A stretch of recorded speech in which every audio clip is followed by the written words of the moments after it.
അപ്പൊ നമ്മുടെ ഇന്നത്തെ വിഷയം എന്ന് പറയുന്നത്, നമ്മളിത് ചർച്ചയാണ്, യഹോവയ്ക്ക് ഒരു പുത്രനുണ്ടോ എന്നുള്ളതാണ്. അപ്പൊ ഇതൊരു ഫ്രീ ഫ്ലോ ആയിട്ട് പോവുകയാണ്. അപ്പം പരസ്പരം ചെറിയ ആർഗ്യൂ ചെയ്യാനും പരസ്പരം പോയിന്റ്സ് വെക്കാനും സമയമുണ്ട്.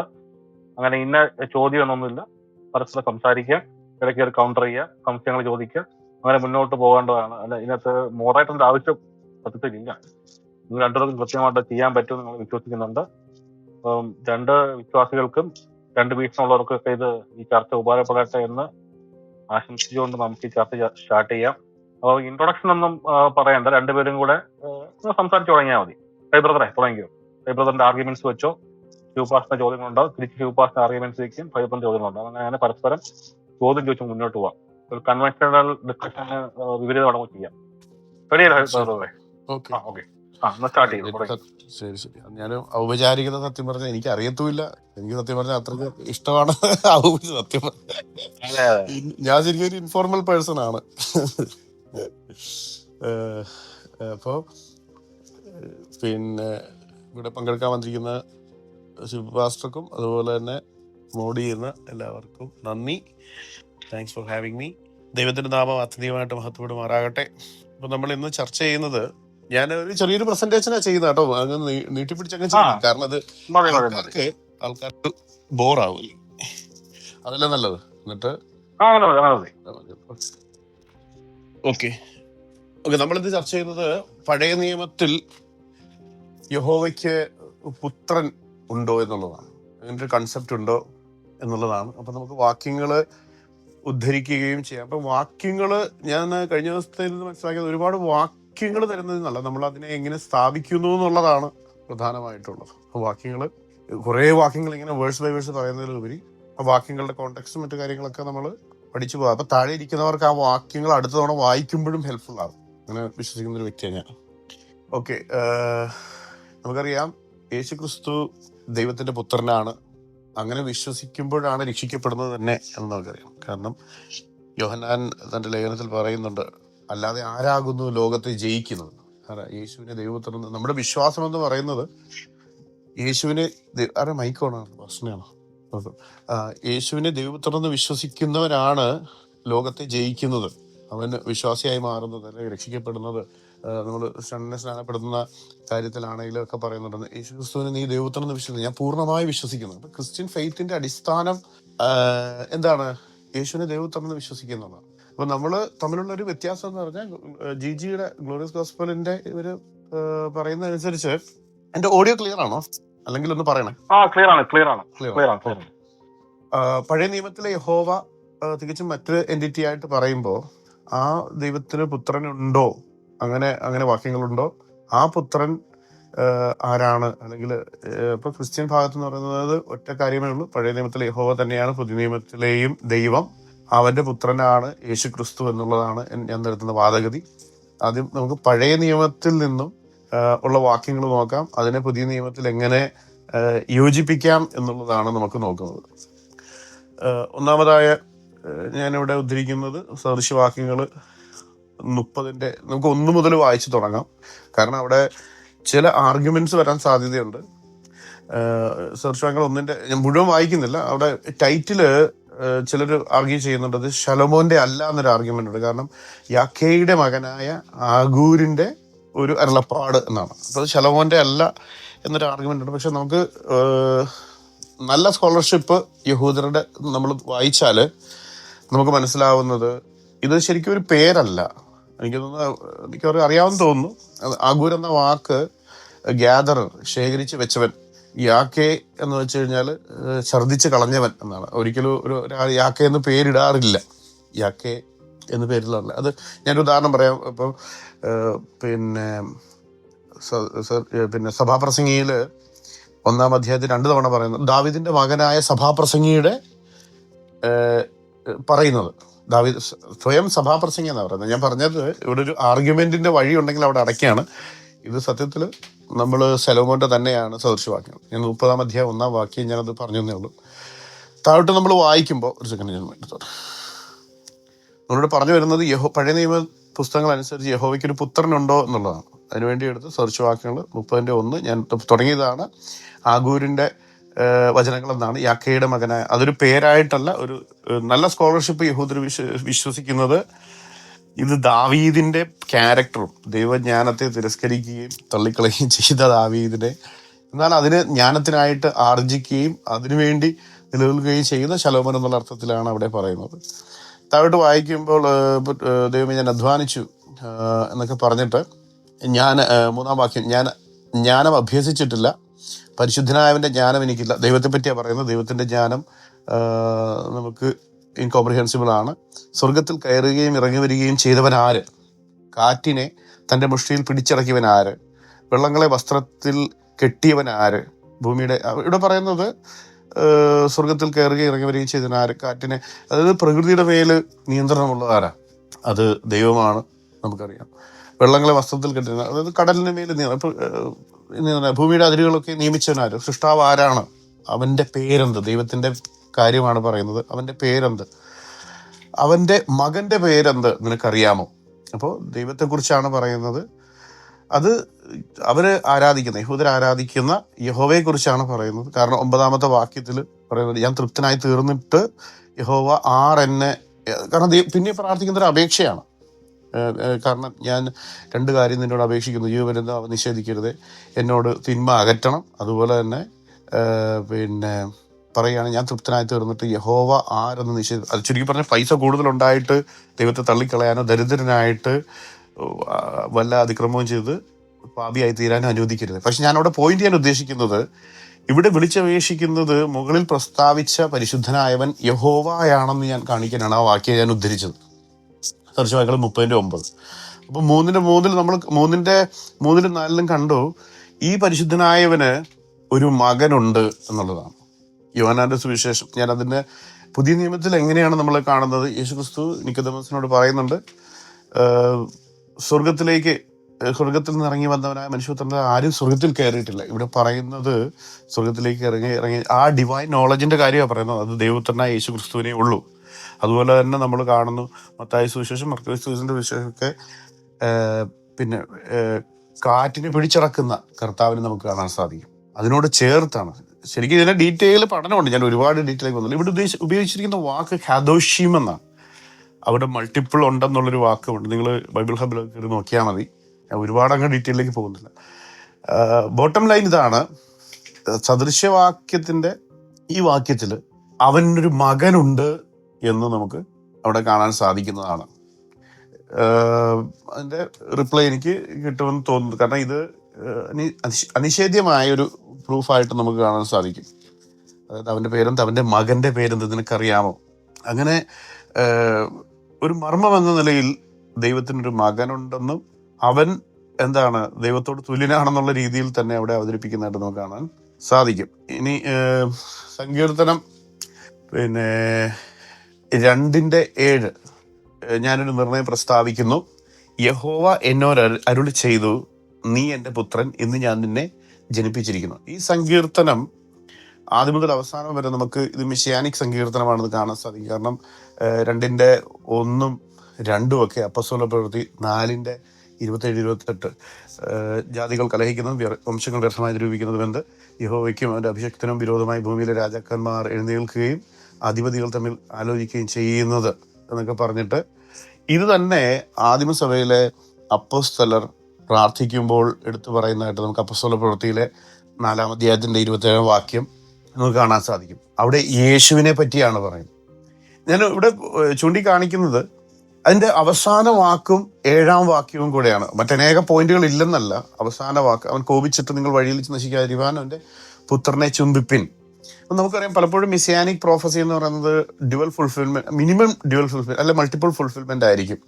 അത് രാജാവായ ദാവീദിനെ പറ്റി പറയുമ്പോഴും ഇസ്രയേലിനെ മകനെന്ന് പറയുമ്പോഴും, മലാക്കി പുസ്തകത്തിൽ ഇസ്രയേലിന് ഞാൻ എൻ്റെ മകനെ മടക്കി വരുത്തി എന്ന് ഒരു കോർപ്പറേറ്റ് ഇസ്രയേലിനെ പറ്റി പറയുമ്പോഴും മത്തായി സുവിശേഷം നമ്മൾ കാണുന്നു അത് യേശു ക്രിസ്തുവിനെ കുറിച്ചാണ്. ഇവിടെ നമ്മൾ ശ്രദ്ധിക്കേണ്ടത് 27-28 വാക്യങ്ങള്, പിന്നെ അപ്പോസ്തല പ്രവൃത്തി 27-28 ഈ 1-2 സങ്കീർത്തനത്തിൽ യേശുവിനെ പറ്റിയാണെന്ന് വളരെ വ്യക്തമായിട്ട് പറയുന്നു.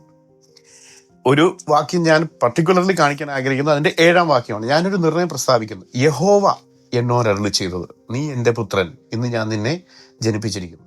ഇത് നിരവധി തവണ പുതിയ നിയമത്തില് അപ്പസ്തോല പ്രവൃത്തിയിലും ഹെബ്രായ ലേഖനത്തിലും കോട്ട് ചെയ്തിട്ടുണ്ട്. അപ്പസ്തോല പ്രവൃത്തി 13:33 നമ്മളത് കാണുന്നു. ഹെബ്രായ ലേഖൻ നമ്മൾ കഴിഞ്ഞ ചർച്ചയിൽ സംസാരിച്ചതുപോലെ ദൂതന്മാരോടൊന്നും കൽപ്പിക്കാത്തത് കാര്യങ്ങൾ പുത്രനോട് കൽപ്പിച്ചിരിക്കുന്നു. യേശുവിനെ, പോയിന്റ് എന്താണ്? ഇത് യേശു ക്രിസ്തുവിനെ പറ്റിയാണ്. പുത്രനോട് എന്ന പോലെ പഴയ നിയമത്തിൽ അവൻ സംസാരിച്ചിട്ടുണ്ട് എന്നുള്ളതാണ്. കാരണം ഹെബ്രായ ലേഖകൻ അതിനെ ശരിവെക്കുന്നു. കാരണം നീ എന്റെ പുത്രൻ, ഇന്ന് ഞാൻ ഹെബ്രായർ 1:5 അതുപോലെ 5:5 ഞാൻ അതൊന്ന് വായിച്ചോട്ടെ, ഒന്ന് എടുത്തോട്ടെ. ഹെബ്രായർ 1:5 അവന്റെ നീ എന്റെ പുത്രൻ, ഞാൻ ഇന്ന് നിന്നെ ജനിപ്പിച്ചിരിക്കുന്നുവെന്നും ഞാൻ അവന് പിതാവും അവനെനിക്ക് പുത്രനുമായിരിക്കും. അത് ഞാൻ പറയാം, അതിലേക്ക് വരാം. 2 സമൂഹത്തിലെ 7:14 ഈ നീ എന്റെ പുത്രൻ, ഞാൻ നിന്നെ ജനിപ്പിച്ചിരിക്കുന്നു എന്ന ഡബിൾ കോട്ട്സിൽ അത് കോട്ട് ചെയ്തിട്ട് എന്ന് ദൂതന്മാരിൽ ആരോടെങ്കിലും വല്ലപ്പോഴും അരുളി ചെയ്തിട്ടുണ്ടോ? എന്നാൽ പുത്രനെ സകല ദൂതന്മാരും ആരാധിക്കാൻ പറയുന്നു. അടുത്തത് അവന്റെ കാര്യങ്ങള്, സങ്കീർത്തനങ്ങൾ ഉദ്ധരിക്കാം. പോയിന്റ് എന്താണെന്ന് പറഞ്ഞാൽ, ഇവിടെ സങ്കീർത്തനത്തിൽ ദൈവപുത്രനായ യേശു ക്രിസ്തുവിനെ കുറിച്ചുള്ള പ്രോഫസിയാണ്. അത് യഹോവ അരുളി ചെയ്യുന്നതാണെന്നുള്ള കാര്യത്തിൽ ആദ്യം മുതലുള്ള ഒരു ക്രൈസ്തവർക്കും ഡൗട്ട് ഇല്ല എന്നുള്ളതാണ്. ഒരു വാക്യം കൂടെ ഞാൻ ഉദ്ധരിച്ചിട്ട് നിർത്താം. മത്തായി സുവിശേഷം 22:42 ഫരിസേയന്മാർ അവിടെ കൂടി നിന്നപ്പോൾ യേശു ക്രിസ്തു അവരോടൊരു ചോദ്യം ചോദിക്കുന്നുണ്ട്. ക്രിസ്തുവിനെ കുറിച്ച് നിങ്ങൾക്ക് എന്ത് തോന്നുന്നു? അവൻ ആരുടെ പുത്രൻ എന്ന് ചോദിച്ചു. അവര് എടുത്ത ഉത്തരം പറയാൻ ദാവീദിന്റെ പുത്രൻ എന്നവൻ പറഞ്ഞു. അവൻ അവരോട്, എന്നാൽ ദാവീദ് ആത്മാവിൽ അവനെ കർത്താവ് എന്ന് വിളിക്കുന്നത് എങ്ങനെ? പിന്നെ 44-ാമത്തെ വാക്യത്തില് 110-ാം സങ്കീർത്തനത്തിന്റെ ഏറ്റവും ഫേമസ് ആയിട്ടുള്ള സങ്കീർത്തനങ്ങളിൽ ഒന്നാണ്. ഞാൻ നിന്റെ ശത്രുക്കളെ നിനക്ക് പാദപീഠമാക്കുവോളം എന്റെ വലതുഭാഗത്തിരിക്കുക എന്ന് കർത്താവ് എന്റെ കർത്താവിനോട് അരുളി ചെയ്തത് എന്ന് അവൻ പറഞ്ഞുവല്ലോ. ദാവീദ് അവനെ കർത്താവ് എന്ന് പറയുന്നുവെങ്കിൽ അവന്റെ പുത്രൻ ആകുന്നത് എങ്ങനെ? അതായത് പറഞ്ഞതിന്റെ അർത്ഥം, ക്രിസ്തു എന്ന കൺസെപ്റ്റിനെ കുറിച്ച് യഹൂദർക്ക് ദാവീദിന്റെ വംശാവലിയിൽ വരുമെന്ന് മാത്രമേ ഉള്ളൂ. എന്നാൽ കർത്താവ് ഇവിടെ സ്ഥാപിക്കാൻ ശ്രമിക്കുന്നത് ദാവീദ് അവനെ കർത്താവ് എന്നാ വിളിക്കുന്നത്, ലോഡ് എന്നാ വിളിക്കുന്നത്. എന്നാൽ സങ്കീർത്തനം 110 നമ്മൾ മറ്റു വെർഷനിൽ നോക്കുകയാണെങ്കിൽ ദാവീദിന്റെ ഒരു സങ്കീർത്തനം, യഹോവ എന്റെ കർത്താവിനോട് അരുളി ചെയ്യുന്നത്. യഹോവയുടെ കർത്താവ്. യേശു ക്രിസ്തു പ്രൂവ് ചെയ്യുന്നത് അവൻ ആരുടെ പുത്രനാണെന്നുള്ളതാണ്. ദാവീദ് അവനെ കർത്താവെന്ന് പറയണമെങ്കിൽ അവൻ വെറും ജഡപ്രകാരം ദാവീദിന്റെ ഒരു പുത്രനല്ല എന്നുള്ളതാണ്. ഇത് ഉദ്ധരിച്ചിരിക്കുന്നത് 110-ാം സങ്കീർത്തനത്തിൽ നിന്നാണ്. ആ സങ്കീർത്തനത്തിൽ ശീർഷകത്തിൽ ദാവീദിന്റെ ഒരു സങ്കീർത്തനം, യഹോവ എന്റെ കർത്താവിനോട് അരുളി ചെയ്യുന്നത്, ഞാൻ നിന്റെ ശത്രുക്കളെ നിനക്ക് പാദപീഠമാക്കുവോളം നീ എന്റെ വലതുഭാഗത്തിരിക്കുക. അപ്പോ യേശു ക്രിസ്തു ഇതിനെ കുറിച്ചാണ് പറയുന്നത്. ദൈവപുത്രനാണ്, യഹോവയുടെ പുത്രനാണ് എന്ന് വളരെ വ്യക്തമായിട്ട് നമുക്കവിടെ മനസ്സിലാകാൻ സാധിക്കും. പിന്നെ നേരത്തെ ഉദ്ധരിച്ച വാക്യത്തിൽ ഒരു കാര്യം കൂടി, പിന്നെ ഹെബ്രായർ 1:5 മറ്റൊരു വാക്യം കൂടി ഹെബ്രായ ലേഖനം ഉദ്ധരിച്ചിട്ടുണ്ട്. ഞാൻ അവന് പിതാവും അവൻ എനിക്ക് പുത്രനുമായിരിക്കും എന്ന് ദൂതന്മാരിൽ ആരോടെങ്കിലും വല്ലപ്പോഴും അരുളി ചെയ്തിട്ടുണ്ടോ? അപ്പോ ഇത് ആരെ കുറിച്ചാണ്? ഇത് ഈ 2 ശമൂവേൽ 7:14 നമുക്കറിയാം. ഇത് ശലോമോനെ കുറിച്ചാണ്. എന്റെ ബാക്ക്ഗ്രൗണ്ട് ഞാൻ പെട്ടെന്ന് വേണമെങ്കിൽ പറയാം അറിയാത്തവർക്ക് വേണ്ടി. അതായത് ദാവീദ് ഒരു വലിയ ദേവാലയം പണിയാൻ ആഗ്രഹിക്കുന്നത്. എന്നാൽ നാഥാന്റെ അടുത്ത് പറയുമ്പോൾ നാഥാന്റെ ഉള്ളിൽ അരുളപ്പാടുന്ന ദൈവം അവനെ ഇന്ററപ്റ്റ് ചെയ്യാണ്. അല്ല, നീ അല്ല, നിനക്ക് ഞാനൊരു ദാവീദിന്റെ ഗൃഹം പണിയും, എന്നാൽ നിന്റെ പുത്രനായിരിക്കും എനിക്ക് ആലയം പണിയുക. എന്നിട്ട് ശലോമോനെ കുറിച്ചാണ് പറയുന്നത്, അവൻ എനിക്ക് പുത്രനും അവന് ഞാൻ പിതാവുമായിരിക്കും എന്നുള്ളത്. ഹെബ്രായ ലേഖൻ സംശയത്തിന് അതീതമായി ഇവിടെ ഞാൻ നേരത്തെ പറഞ്ഞതുപോലെ ഡ്യുവൽ ഫുൾഫിൽമെന്റ് ഉണ്ട്. ശലോമോനെ കുറിച്ച് മാത്രമല്ല, നിത്യമായ എന്ന അവസ്ഥയിൽ ദൂതന്മാരോടെങ്കിലും ആരോടെങ്കിലും അരുളി ചെയ്തിട്ടുണ്ടോ? ഇല്ല എന്നാണ് ഉത്തരം. അത് ദൈവപുത്രനെ കുറിച്ചാണ്, അത് യേശു ക്രിസ്തുവിനെ കുറിച്ചാണ്. അത് പറയുന്ന പോയിന്റ് 2 ശമൂവേൽ 7:14 4-ാം വാക്യത്തിൽ നോക്കിക്കഴിഞ്ഞാൽ കാണാം, അത് യഹോവയാണ് അത് ചെയ്യുന്നത്. അന്ന് രാത്രി യഹോവയുടെ അരുളപ്പാട് നാഥാനുണ്ടായത്. പറഞ്ഞു വരുന്നതിന്റെ അർത്ഥം, ഇങ്ങനെ കോട്ട് ചെയ്യാൻ അനേക വാക്യങ്ങളുണ്ട്, എന്നാൽ പറഞ്ഞു വരുന്നതിന്റെ അർത്ഥം ഈ അരുളപ്പാടുകളൊക്കെ ഞാൻ ഒന്നുകൂടെ റീക്യാപ്പ് ചെയ്യാം. ഞാൻ പറഞ്ഞ ഇത്രയേ ഉള്ളൂ. യഹോവയ്ക്കൊരു പുത്രനുണ്ടോ? ഉണ്ടെന്നാണ് നമ്മൾ സദൃശവാക്യം 30:4 കാണുന്നത്. അവിടെ പറഞ്ഞിരിക്കുന്ന 30:4 സ്വർഗത്തിൽ കയറി ഇറങ്ങുകയും ചെയ്തതിനാണ്. യോഹന്നാൻ 3:13 പറയുന്നത് മനുഷ്യപുത്രനാണ്. അവിടെ ചോദിക്കുന്നത് അവന്റെ പുത്രന്റെ പേരെന്തോ, ഒരു പുത്രനുണ്ട് എന്ന് നമുക്ക് മനസ്സിലാകാം. അതുപോലെ തന്നെ അവിടെ പറയുന്ന ക്യാരക്ടറിസ്റ്റിക്സും ദൈവപുത്രന് ചേരുന്നതാണ്. അവൻ കാറ്റിനെ ഒക്കെ നിയന്ത്രിക്കുന്നു, അവിടെ പറഞ്ഞിരിക്കുന്നത് പോലെ തന്നെ. പിന്നെ സങ്കീർത്തനം 2:7 നമ്മൾ കാണുന്നു, യഹോവ എന്നോട് അരുളി ചെയ്യുന്നു, നീ എന്റെ പുത്രൻ, ഇന്ന് ഞാൻ നിന്നെ ജനിപ്പിച്ചിരിക്കുന്നു. അത് അപ്പോസ്തലപ്രവൃത്തി 13:3, ഹെബ്രായർ 1:5 ഒക്കെ ഉദ്ധരിച്ചിട്ടുണ്ട്. അത് യേശു ക്രിസ്തുവിനെ കുറിച്ചാണ്. അതേ സങ്കീർത്തനത്തിൽ 2:1 മുതലുള്ള വാക്യങ്ങളാണ് ഇപ്പോഴും 1, 2, അതുപോലെ തന്നെ 12-ാം വാക്യത്തിലും പുത്രനെ ചുംബിപ്പാനാ പറഞ്ഞിരിക്കുന്നത്. അതിന്റെ പ്രൂഫായിട്ട് നമുക്ക് പറയാൻ സാധിക്കുന്നത് സങ്കീർത്തനം 1ഉം 2ഉം ഡയറക്റ്റ് ആയിട്ട് യേശുവിനെ കുറിച്ചാണ് അപ്പോസ്തല പ്രവൃത്തിയിൽ ഉദ്ധരിച്ചിട്ടുണ്ട്. 110-ാം സങ്കീർത്തനത്തിൽ ഉദ്ധരിക്കുന്നത് കർത്താവായ യേശു ക്രിസ്തു തന്നെയാണ്. മറ്റനേക ഭാഗത്ത് ഉദ്ധരിച്ചിട്ടുണ്ട്, ഇല്ലെന്നല്ല ഞാൻ പറയുന്നത്. കാരണം പിന്നെ അപ്പോസ്തല പ്രവൃത്തിയിലും ഒക്കെ ഉദ്ധരിച്ചിട്ടുണ്ട്. ഞാൻ എല്ലാം പറഞ്ഞ് ബോറാക്കുന്നില്ല. കർത്താവ് പറഞ്ഞ വാക്കിന്ന് തന്നെ ഇത് യഹോവയെ കുറിച്ച്, യഹോവയുടെ പുത്രനെ കുറിച്ച് ദാവീദ് പറയുന്നു. എന്നാൽ ഹെബ്രായർ അത് മനസ്സിലാക്കിയിട്ട് വേറെ രീതിയില്ല. കർത്താവിന്റെ കർത്താവിനോട്, നമ്മൾ മറ്റു വർഷം നോക്കുമ്പോൾ ദാവീദിനൊരു സങ്കീർത്തനം യഹോവ എന്റെ കർത്താവിനോട് അരുളി ചെയ്യും. അപ്പൊ അവൻ ആരുടെ പുത്രൻ എന്ന് ചോദിക്കാൻ കാരണം ആദ്യം പറഞ്ഞ കർത്താവ് യഹോവയായതുകൊണ്ടാണ് എന്നുള്ളതാണ്. അപ്പൊ നമുക്ക് വാക്യങ്ങളുടെ ഒരു ആധിക്യമല്ല പ്രധാനം. നമ്മൾ യേശുവിന്റെ ആർഗ്യുമെന്റ് ശ്രദ്ധിച്ചിട്ടുണ്ടെങ്കിൽ യേശു ക്രിസ്തു എപ്പോഴും ഒരു വാക്യം വെച്ചാണ്. എന്തുകൊണ്ടാണ്? ഒരേ ഒരു വാക്യം സദുക്യരോടായാലും പിശാചിനോടായാലും ഫരിസേയരോടായാലും ആരോടും പിന്നെ കർത്താവ് ഒരേ ഒരു വാക്യമായിരിക്കും പലപ്പോഴും കൊടുക്കുക. അപ്പോൾ അതിന്റെ അർത്ഥം വാക്യങ്ങളുടെ ആധിക്യമല്ല, കർത്താവിന്റെ ഒരു വാക്യം ഉണ്ടെങ്കിൽ അത് സത്യത്തെ സാധൂകരിക്കുന്നു. അത് എന്നേക്കും നിലനിൽക്കുന്നത് കൊണ്ട് അത് അനിവാര്യമായിട്ട് നമ്മൾ വിശ്വസിക്കേണ്ടതാകുന്നു. അങ്ങനെ പഴയ നിയമത്തിൽ തന്നെ യഹോവയ്ക്ക് ഒരു പുത്രനുണ്ടെന്ന് നമുക്ക് കാണാൻ സാധിക്കും. അത് യഹോവ ദൈവമാകുന്നു. ആ ദൈവമായ സർവത്തിനെ സൃഷ്ടിച്ച യഹോവയുടെ പുത്രനാണ് യേശു ക്രിസ്തു എന്ന് പുതിയ നിയമത്തിൽ നമുക്ക് സ്ഥാപിക്കാൻ സാധിക്കും. ഓക്കെ, എന്നിട്ട് പാസ്റ്റർ സംസാരിച്ച് ബാക്കി സംസാരിക്കും. ശിവു പാസ്റ്റർ ഉണ്ടോ? ഉണ്ട്. അച്ഛന്റെ സമയമാണ്, സംസാരിച്ചു. ഇത് നമ്മളിപ്പോ ഇവിടെ കുറെ വാക്യങ്ങളുടെ പെരുപ്പമല്ല, വാക്യങ്ങളില്ല എന്നുള്ളതാണ് യാഥാർത്ഥ്യം. അതുകൊണ്ട് അദ്ദേഹത്തിന് വാക്യങ്ങളുടെ എണ്ണം കുറവാണ്ട് യേശു ക്രിസ്തു ഒരു വാക്യമേ പറഞ്ഞുള്ളൂ എന്നുള്ളതാണ് ഒരു ന്യായം. ഏറ്റവും അവസാനം പറഞ്ഞ വാക്യത്തിൽ തുടങ്ങാം. 2 ശമൂവേൽ 7-ാം അധ്യായം 14. ഞാൻ അവന് പിതാവും അവൻ എനിക്ക് പുത്രനുമായിരിക്കും. ഇതിപ്പോ ആരെ പറ്റിയാ പറഞ്ഞിരിക്കുന്ന ഒരു ഊഹമില്ല. ഇത് യേശുവിനെ പറ്റി യഹോവ പറയുന്നു എന്നാണ് ഇദ്ദേഹം പറയുന്നത്. 14-ാം വാക്യം, ഞാൻ അവന് പിതാവും അവൻ എനിക്ക് പുത്രനുമായിരിക്കും. അടുത്തത് ആ വാക്യം തന്നെയാ, അവൻ കുറ്റം ചെയ്താൽ ഞാൻ അവനെ മനുഷ്യരുടെ വടി കൊണ്ടും മനുഷ്യപുത്രന്മാരുടെ അടി കൊണ്ടും ശിക്ഷിക്കും. അപ്പൊ യേശു ക്രിസ്തു മനുഷ്യരുടെ വടിയും കൊണ്ടു മനുഷ്യപുത്രന്മാരുടെ അടിയും കൊണ്ടു. അപ്പൊ യേശു ചെയ്ത കുറ്റം എന്താണ്? അപ്പൊ യേശു കുറ്റം ചെയ്താൽ അവനെ അടിക്കും. ഇത് യേശു എന്ന് പറയുമ്പം യേശു ദൈവത്തോട് കുറ്റം ചെയ്തെന്നും ദൈവം അവനെ അടിച്ചു എന്ന് നമ്മൾ മനസ്സിലാക്കേണ്ടി വരും. ഇത് വളരെ ക്ലിയർ ആയിട്ട് നമുക്കറിയാം. ശലോമോനെ പറ്റി അവിടെ പറയുന്ന കാര്യമാണ്. ഈ ശലോമോനെ പറ്റി പറഞ്ഞ കാര്യം, അവൻ എനിക്ക് പുത്രനായിരിക്കും എന്നാണ് യഹോവ പറയുന്നത്. മകനെ പോലെ സ്നേഹിക്കും.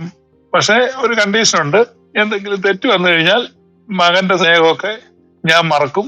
അപ്പൊ നിത്യസ്നേഹമല്ല യഹോവയ്ക്കുള്ളത്. യഹോവ പറയുകയാണ് എന്റെ സ്നേഹം മാറിപ്പോകുന്നതാണ്. സ്നേഹം ഉണ്ടെന്ന് വെച്ചാൽ ഞാൻ തല്ലാന്നിരിക്കത്തില്ല, ഞാൻ അടിക്കും. കണ്ടീഷണൽ ആയിട്ടുള്ള ഒരു പ്രഖ്യാപനം അവിടെ യഹോവ നടത്തുകയാണ്. സത്യത്തില് ഈ യഹോവ പറയുന്നത്, ഈ യഹോവയ്ക്കൊരു മകനുണ്ടോ എന്നുള്ളതാണ് നമ്മുടെ ചർച്ചാ വിഷയം. പുറപ്പാട് പുസ്തകം 4-ാം അധ്യായത്തിൽ തന്നെ യഹോവയ്ക്ക് മകനുണ്ട് എന്ന് യഹോവ പ്രഖ്യാപിക്കുന്നുണ്ട്. യഹോവയ്ക്ക് മകനില്ല എന്നും ഒന്നും ഞാൻ പറഞ്ഞില്ല. പുറപ്പാട് പുസ്തകം 4:22 മോശയോട് യഹോവ പറയുന്നുണ്ട്, നീ ഫറവോനോട് യഹോവ ഇപ്രകാരം അരുളി ചെയ്യുന്നു, ഇസ്രായേൽ എന്റെ പുത്രൻ, എന്റെ ആദിജാതൻ തന്നെ. വളരെ കൃത്യമായിട്ട് പറയാണ്, ഇസ്രായേൽ എന്റെ പുത്രൻ, എന്റെ ആദിജാതൻ തന്നെ. അപ്പൊ ഇസ്രായേലാണ് യഹോവയുടെ പുത്രൻ. അത് തന്നെയല്ല, അത് ഇസ്രായേൽ യഹോവയുടെ പല പുത്രന്മാരിൽ ഒരു പുത്രൻ എന്നുള്ളതല്ല, ആദ്യജാതൻ. ഇപ്പൊ യഹോവയുടെ ആദിജാതനായ പുത്രൻ ഇസ്രായേലാണ്. ഇനി യഹോവയ്ക്ക് മറ്റൊരു പുത്രൻ ഉണ്ടെങ്കിൽ തന്നെ അത് ഇസ്രായേലിന്റെ സ്ഥാപനത്തിന് മുമ്പുണ്ടാകാൻ സാധ്യതയില്ല. ഇസ്രായേൽ എന്ന് പറഞ്ഞാൽ യാക്കോബാണ്. അപ്പൊ യാക്കോബിന് മുമ്പ് യഹോവയ്ക്ക് ഒരു മകനില്ല. പക്ഷെ യേശു പറയുന്നത് ഞാൻ അബ്രഹാമിന് മുമ്പുള്ള, യാക്കോബിന്റെ അപ്പൻ ഇസാഖിന്റെ അപ്പൻ അബ്രഹാമിന് മുമ്പ് യേശു ഉണ്ട്. അപ്പൊ അബ്രഹാമിന് മുമ്പുള്ള യേശു യഹോവയുടെ പുത്രനാവുക അസാധ്യമാണ്. കാരണം യഹോവയുടെ ആദ്യജാതൻ തന്നെ ഇസ്രായേലാണ്.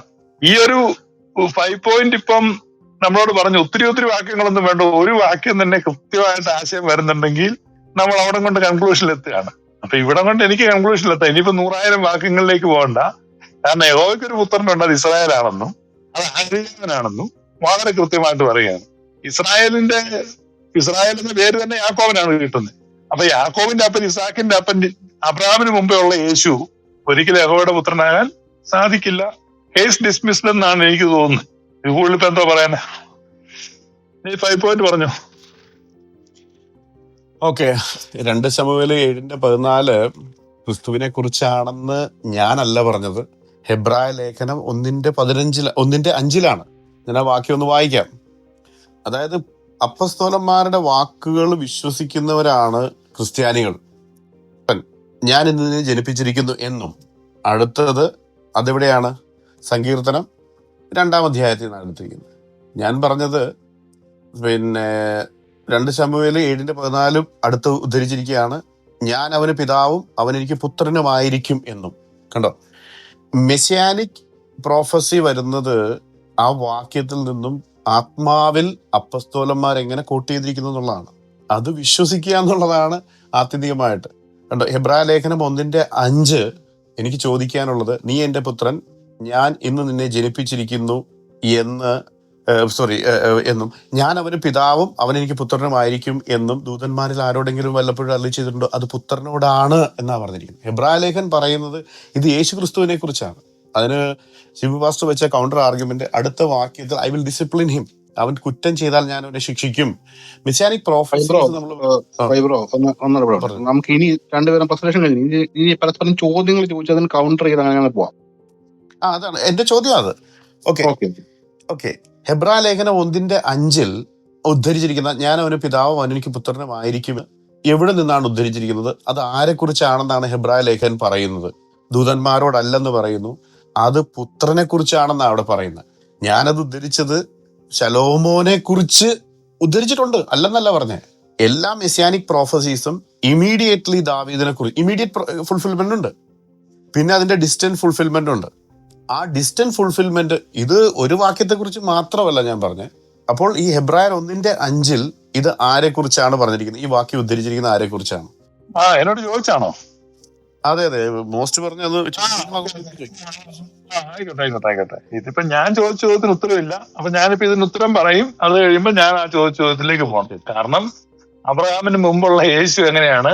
ഇസ്രായേലാണ് ആദിജാതൻ യഹോവയ്ക്ക്. അപ്പൊ യഹോവയുടെ 2ാമത്തെ മോനാണോ യേശു എന്ന് പറയണം. ഇപ്പൊ ഇത് നീ എന്റെ പുത്രൻ ഞാൻ തന്നെ, ഈ എബ്രാലേഖൻ എഴുതിയിരിക്കുന്നത് ദൂതന്മാരെക്കാൾ ശ്രേഷ്ഠമായ പദവി മനുഷ്യനാണ് എന്നാണ് അവിടെ തെളിയിക്കുന്നത്.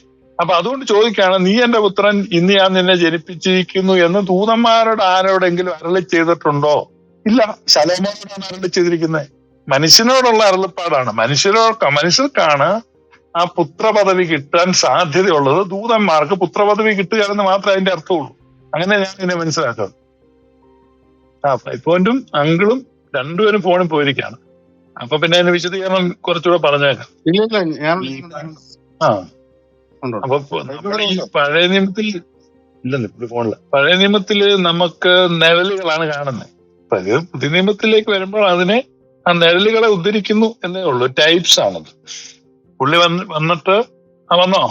എന്റെ ഫോൺ പറയാമോ? ലാസ്റ്റ് കേട്ടില്ല. അല്ല, ഞാൻ പറഞ്ഞ എബ്രായ ലേഖനത്തില് ഈ ദൂതന്മാരോട് അങ്ങനെ അരുളി ചെയ്തിട്ടുണ്ടോ എന്ന് ചോദിക്കാൻ പറഞ്ഞാൽ പുത്ര പദവി ദൂതന്മാർക്ക് കിട്ടത്തില്ല. യേശു ഒരു ദൂതനല്ല എന്ന് സ്ഥാപിക്കാനാണ് അവിടെ ഈ ദൂതന്മാർ അരുളി ചെയ്തിട്ടുണ്ടോ എന്ന് ചോദിക്കുന്നത്. യേശു ദൂതനാണെന്നുള്ള ഒരു വാദം വരാൻ സാധ്യതയുണ്ട്. അതുകൊണ്ടാണ് അവിടെ പറയുന്നത് ദൂതന്മാരെക്കാൾ ശ്രേഷ്ഠമായ പദവിയാണ്. അപ്പൊ മനുഷ്യരോടെ അരുളി ചെയ്തിട്ടുള്ളൂ.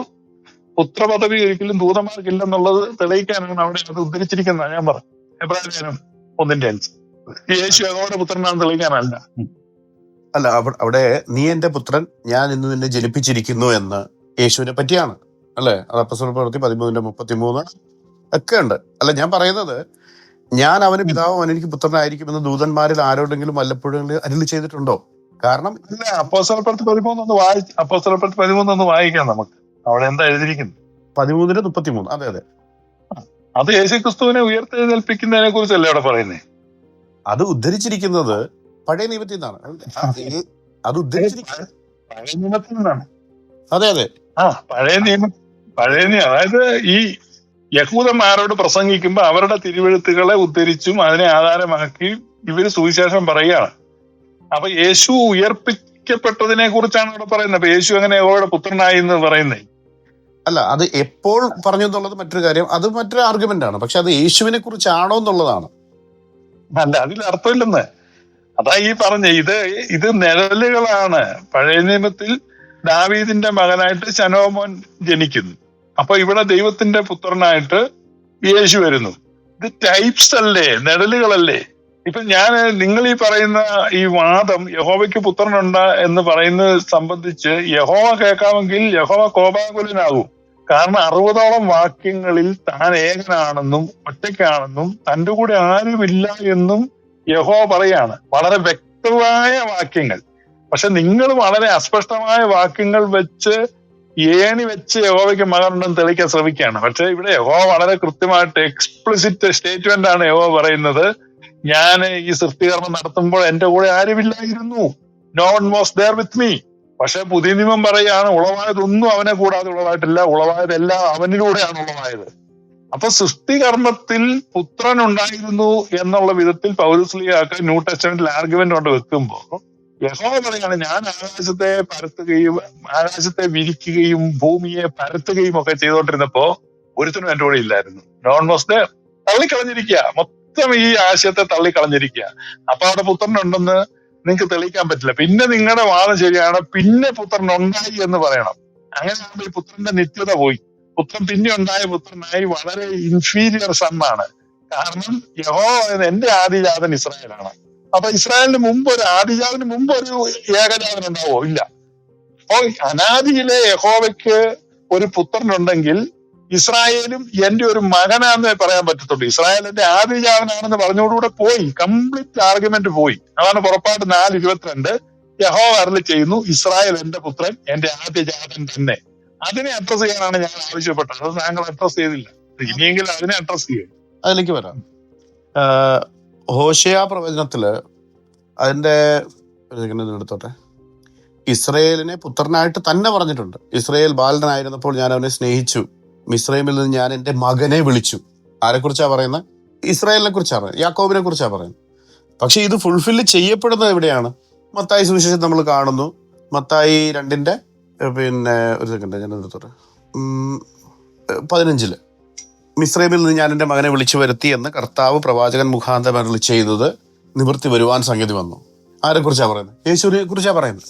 നേരത്തെ പറഞ്ഞത് ഇസ്രയേലിനെ കുറിച്ച് ഞാനിവിടെ പറഞ്ഞത് ശലോമോനെ കുറിച്ച് പറഞ്ഞായാലും ദാവീദിനെ കുറിച്ച് പറഞ്ഞായാലും ക്രിസ്ത്യൻസ് മനസ്സിലാക്കുന്നത് മൾട്ടിപ്പിൾ ഫുൾഫിൽമെന്റ് ആണെന്ന് അനേകം വാക്യങ്ങളിൽ നിന്ന് വ്യക്തമാണ്. ഇപ്പൊ ആദ്യജാതൻ എന്ന വാക്കിന് അവകാശി എന്നാണ് അർത്ഥം.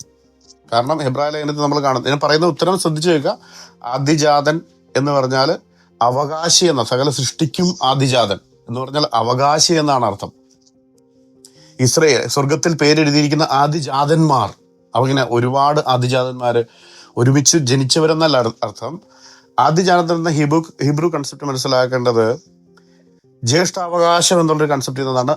സകലത്തിന് അവകാശി എന്നുള്ളൊരു അർത്ഥത്തിലാണ് നമ്മൾ മനസ്സിലാക്കുന്നത്. ഇവിടെ ഞാൻ പറയുന്നത് ഹോശേയ 11:1 പറയുന്ന ആ ഒരു വാക്യത്തിൽ അത് ഇസ്രയേലിനെ കുറിച്ചാണ് പറഞ്ഞിരിക്കുന്നത്. എന്നാൽ തന്റെ പുത്രനായ യേശു ക്രിസ്തുവിനെ കുറിച്ചുള്ള ഫുൾഫിൽമെന്റും അതിൽ നിന്ന് നിവൃത്തിയായി എന്ന് മത്തായി സുവിശേഷൻ പറയുകയാണ്.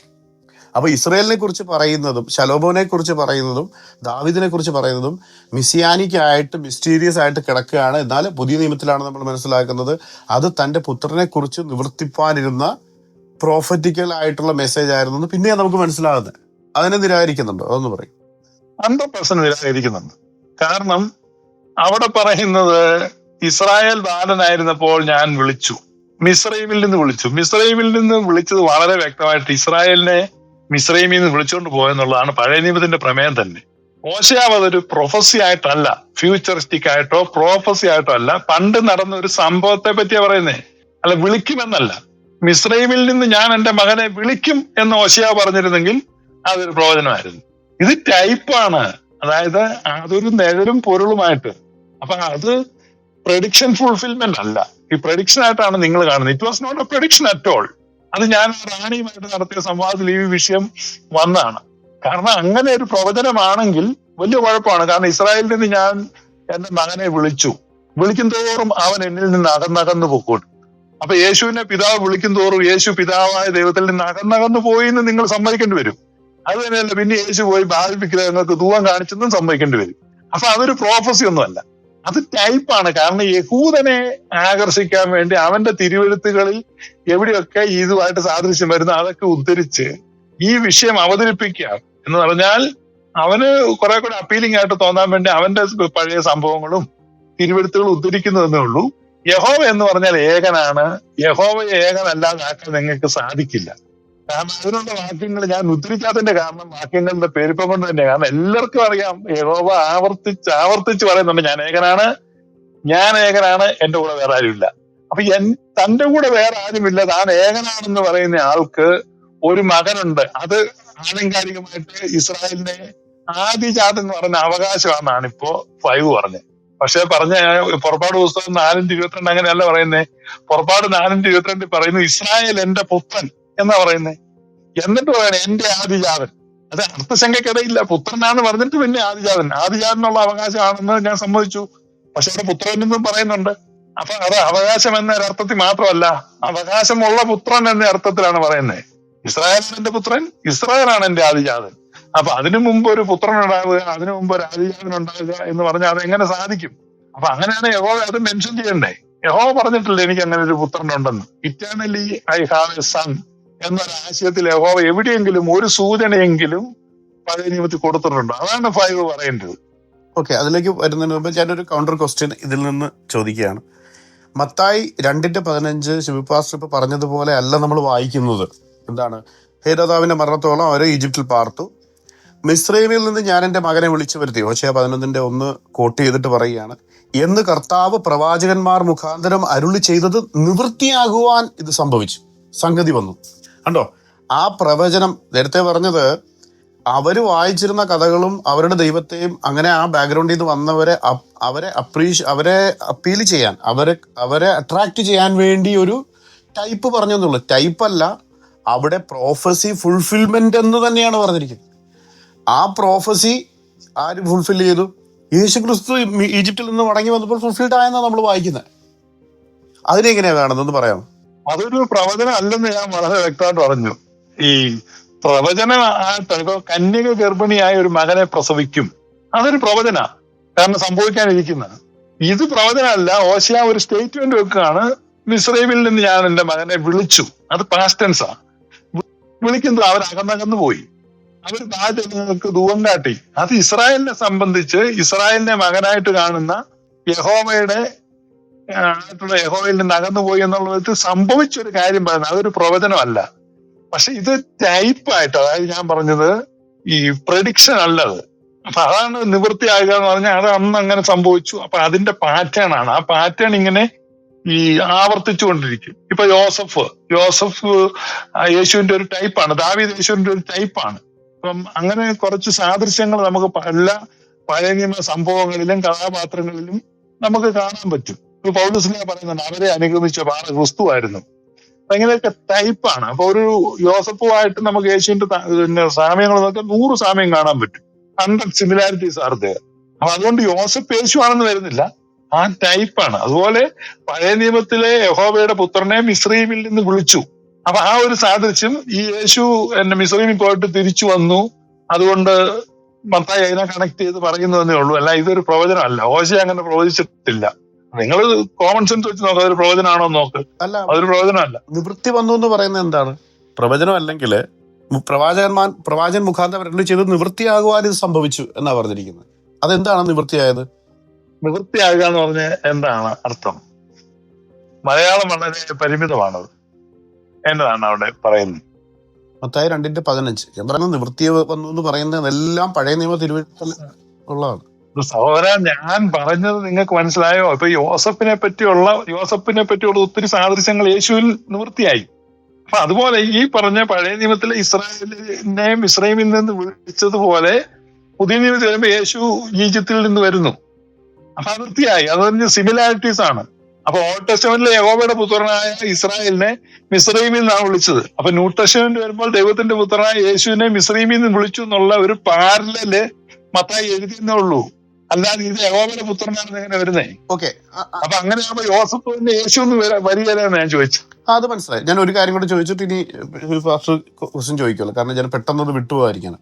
ഇപ്പൊ പറഞ്ഞത് ഞാൻ ഏത് വേദഭാഗം കാണിച്ചാലും അതൊരു ടൈപ്പാണ്. അത് അപ്പോസിൽസ് അല്ലെങ്കിൽ പിന്നെ പുതിയ നിയമ എഴുത്തുകാര് അത് ഉപയോഗിച്ചിട്ടേ ഉള്ളൂ, നിവൃത്തിയായില്ല എന്നാണ് പറയുന്നത്. പക്ഷെ ഞാനിപ്പോ ഐഡന്റിറ്റിയുടെ ക്വസ്റ്റ്യൻ ഞാൻ ചോദിക്കുകയാണ്. ഇപ്പൊ ക്രിസ്തു തന്നെ ഫേസ് ചെയ്ത ഫരിസേയരോട് ചോദിക്കുകയാണ്, ഫരിസേയന്മാർ ഒരുമിച്ച് കൂടിയപ്പോൾ അവരോട് ചോദിക്കുകയാണ്, ക്രിസ്തുവിനെ കുറിച്ച് നിങ്ങൾക്ക് എന്ത് തോന്നുന്നു? ഇതൊരു ടൈപ്പ് അല്ല, അവനെ കുറിച്ചുള്ള റിയൽ ഐഡന്റിറ്റിയാണ് ചോദിക്കുന്നത്. അവൻ ആരുടെ പുത്രൻ? ദാവീദിന്റെ പുത്രൻ. അപ്പൊ ചോദിക്കുകയാണ്, ദാവീദ് അവനെ ആത്മാവിൽ കർത്താവ് എന്ന് വിളിക്കുന്നത് ക്രിസ്തുവിനെ കുറിച്ചാണ് പറയുന്നത്. ഞാൻ പറയുന്നത് മത്തായി സുവിശേഷം 2:41 മുതൽ 44 വരെ. മത്തായി സുവിശേഷം ഒന്നെടുത്ത് വായിക്കാമോ? ഞാൻ പറയുമ്പോൾ ഒന്ന് വായിക്കാം. ഞാൻ അവരോട്, എന്നാൽ ദാവീദ് അവനെ ആത്മാവിൽ കർത്താവ് എന്ന് വിളിക്കുന്നത് എങ്ങനെ? എന്നിട്ട് കോട്ട് ചെയ്യുന്നത് 110 സങ്കീർത്തനം, എന്താ ദാവീദിന്റെ സങ്കീർത്തനം. യഹോവ എന്റെ കർത്താവിനോട് അരുളി ചെയ്യുന്നു, ഞാൻ നിന്റെ ശത്രുക്കളെ നിനക്ക് പാദപീഠമാക്കോളം എന്റെ വലതുഭാഗത്തിരിക്കുക എന്ന് കർത്താവ് എന്റെ കർത്താവിനോട്, യഹോവ എന്റെ കർത്താവിനോടെന്നാണ് യഥാർത്ഥത്തിൽ അവൻ പറയുന്നുവല്ലോ. ദാവീദ് അവനെ കർത്താവ് എന്ന് പറയുന്നുവെങ്കിൽ അവന്റെ ആരുടെ പുത്രനാകുന്നു? അവന്റെ പുത്രനാകുന്നത് എങ്ങനെ? ദാവീദിന്റെ പുത്രനാകുന്നത് എങ്ങനെ? അപ്പൊ ക്രിസ്തു ആരുടെ പുത്രൻ എന്നുള്ളതാണ് തീം. അപ്പൊ ക്രിസ്തു ആരുടെ പുത്രനാണെന്ന് ചോദിച്ചാൽ ഈ സങ്കീർത്തനം ഉദ്ധരിച്ച് പാസ്റ്റർ എന്തുത്തരം പറയും? ദാവീദിന്റെ പുത്രനാന്ന് പറയും. അതാണ് അവര് പറഞ്ഞത്. എന്നാൽ അവരെ മിണ്ടാതാക്കിക്കൊണ്ട് യേശു ക്രിസ്തു പറയുന്നത്, യഹോവ അരുളി ചെയ്യുന്നത് എന്റെ കർത്താവിനോട്, നിന്റെ ശത്രുക്കളെ പാദപീഠമാക്കോളൂ എന്റെ വലതുഭാഗത്തിരിക്കുക എന്ന് പറയുന്നു. അപ്പൊ ദാവീദ് അവനെ കർത്താവെന്ന് പറയുന്നു ക്രിസ്തുവിനെ, എങ്കിൽ അവൻ ആരുടെ പുത്രനാകുന്നു? അത് വീണ്ടും ദാവീദിന്റെ പുത്രനാണെങ്കിൽ അവർക്ക് ഉത്തരം പറയാൻ കഴിഞ്ഞില്ല. അവർ ഓൾറെഡി ഉത്തരം പറഞ്ഞു. എന്നാൽ ഇത് ഉദ്ധരിച്ചിട്ട് 45-ാം വാക്യത്തില് അവർക്ക് ഉത്തരം പറയാൻ കഴിഞ്ഞില്ല. സ്ലോ ഇപ്പൊ എനിക്ക് പിടി കിട്ടുന്നില്ല, നിങ്ങളുടെ ചോദ്യം പിടി കിട്ടുന്നില്ല. ഞാൻ ഒന്നുകൂടെ പറയാം. അങ്ങനെ വെപ്രാളത്തിൽ പോയി. ഓക്കെ, എനിക്ക് ആ പശ്ചാത്തലം അത് വിവരിക്കണ്ട. എന്താണ് ചോദ്യം എന്ന് പറ. അതായത് അത് എന്റെ സവാൽ എനിക്ക് ആ ഭാഗം നല്ലപോലെ തറവായിട്ട് അറിയാം. നിങ്ങളുടെ ചോദ്യം എന്നാന്ന് നിങ്ങളുടെ ചോദ്യം ഇതാണ്. യേശു ക്രിസ്തു അവരോട് ചോദിച്ചപ്പോൾ അവര് പറഞ്ഞ ഉത്തരവാണ് ദാവീദിന്റെ പുത്രൻ. എന്നാൽ അതാ എന്റെ ഉത്തരം ദാവീദിന്റെ ഉത്തരമാണ്. തീർച്ചയായും ഉത്തരം. യേശു ക്രിസ്തു അവരെ മിണ്ടാതാക്കിയ അടുത്ത ചോദ്യമുണ്ട്, അതിനെന്താണ് ഉത്തരം? അതെ, അതിന്റെ ഉത്തരം ഇത്രയേ ഉള്ളൂ, പ്രീ എക്സിസ്റ്റൻസ് ആണ്. അതായത് ഈ ദാവീദിന്റെ പുത്രനാണെങ്കിൽ ആ പുത്രനെ കർത്താവെന്ന് വിളിച്ചത് എങ്ങനെയാണ്? അപ്പം യഹൂദന്റെ ചിന്തയിൽ ഇത് പറയാൻ പറ്റത്തില്ല, കാരണം പ്രീ എക്സിസ്റ്റൻസ് ഓഫ് സൺ എന്നുള്ളത് അവന്റെ ചിന്തയിലില്ല, അവൻ മിണ്ടാതായി. ആ പ്രീ എക്സിസ്റ്റൻസ് ഓഫ് സൺ എന്നുള്ളതാണ് 5 സ്ഥാപിക്കാൻ ശ്രമിക്കുന്നത്. 5 മനസ്സിലായി? അതായത് അവരെ സംബന്ധിച്ച് പറഞ്ഞ അവര് പൊളിഞ്ഞില്ലേ, യഹോവ ഏകനാണെന്ന് പറഞ്ഞില്ലേ അവര് നിൽക്കുന്നേ. അപ്പം അവിടെ അടുത്ത ആളെ അവർക്ക് കൊണ്ടുവരാൻ പറ്റുമോ? അതാണ് പ്രതിസന്ധി. അല്ല, എനിക്ക് മനസ്സിലായില്ല. 110-ാം സങ്കീർത്തനത്തിൽ യഹോവ എന്റെ കർത്താവിനോട് അരുളി ചെയ്യുന്നു, ആരോട് അരുളി ചെയ്യുന്നു എന്നാണ് യേശു ക്രിസ്തു ഇവിടെ ഉദ്ധരിക്കുന്നത്. കർത്താവ് എന്റെ കർത്താവിനോടൊന്നല്ല എവിടെ എഴുതിയിരിക്കുന്നു. അത് പുതിയ നിയമത്തിൽ കർത്താവെന്ന് ഭാഷാന്തരം വരുത്തി. പക്ഷെ സങ്കീർത്തനത്തിൽ യഹോവ എന്റെ കർത്താവിനോടെന്നാണ് 110-1. ഈ ആദിമ സഭയുടെ ബൈബിൾ എന്ന് പറയുന്ന അവര് സെപ്റ്റിജിന്റാണ് ഉപയോഗിച്ചുകൊണ്ടിരുന്നത്. പുതിയ നിയമം എഴുത്തുകാരെല്ലാം സെപ്റ്റിജിന്റിൽ നിന്നാണ് കോട്ട് ചെയ്തിരിക്കുന്നത്. സെപ്റ്റിജിന്റിൽ വരുമ്പോ അത് കർത്താവ് എന്റെ കർത്താവിനോടെന്നാണ്, കുറിയോസ് ആണ് എഴുതിയിരിക്കുന്നത്. കർത്താവ് എന്റെ കർത്താവിനോട് അരുളി ചെയ്യുന്നു എന്നാണ് എഴുതിയിരിക്കുന്നത്. അപ്പൊ 2 കർത്താക്കന്മാരായിട്ട് അവിടെ കാണുകയാണ്. കർത്താവ് അരുളി ചെയ്യുന്നു, കർത്താവിനോട് അരുളി ചെയ്യുന്നു. ഈ പറഞ്ഞ ഈ ഗോഡ് സെറ്റിലെ ഒരു ഡ്യുവൽ പേഴ്സൺസിനെ യഹൂദൻ അംഗീകരിക്കാൻ പറ്റുമോ? പറ്റില്ല. അപ്പൊ ഈ ദാവീദിന് ഓൾഡ് ടെസ്റ്റ്മെന്റിൽ ജീവിച്ചിരുന്ന വ്യക്തി ആയിരുന്നു ദാവീദ് എങ്കിൽ തന്നെയും David had A new testament understanding and revelation. പഴയ നിയമത്തിൽ ജീവിച്ചിരുന്ന വ്യക്തി ആയിരുന്നെങ്കിലും പുതിയ നിയമ വെളിപ്പാടും പുതിയ നിയമ ധാരണയും ദാവീദിനുണ്ടായിരുന്നു. അതുകൊണ്ടാണ് പ്രവൃത്തികളുടെ പുസ്തകം 13-ൽ ദാവീദ് എന്റെ ഹൃദയത്തിന് ബോധിച്ച പുരുഷനാണെന്ന് പറയുന്നു എന്ന് പറയുന്നേ.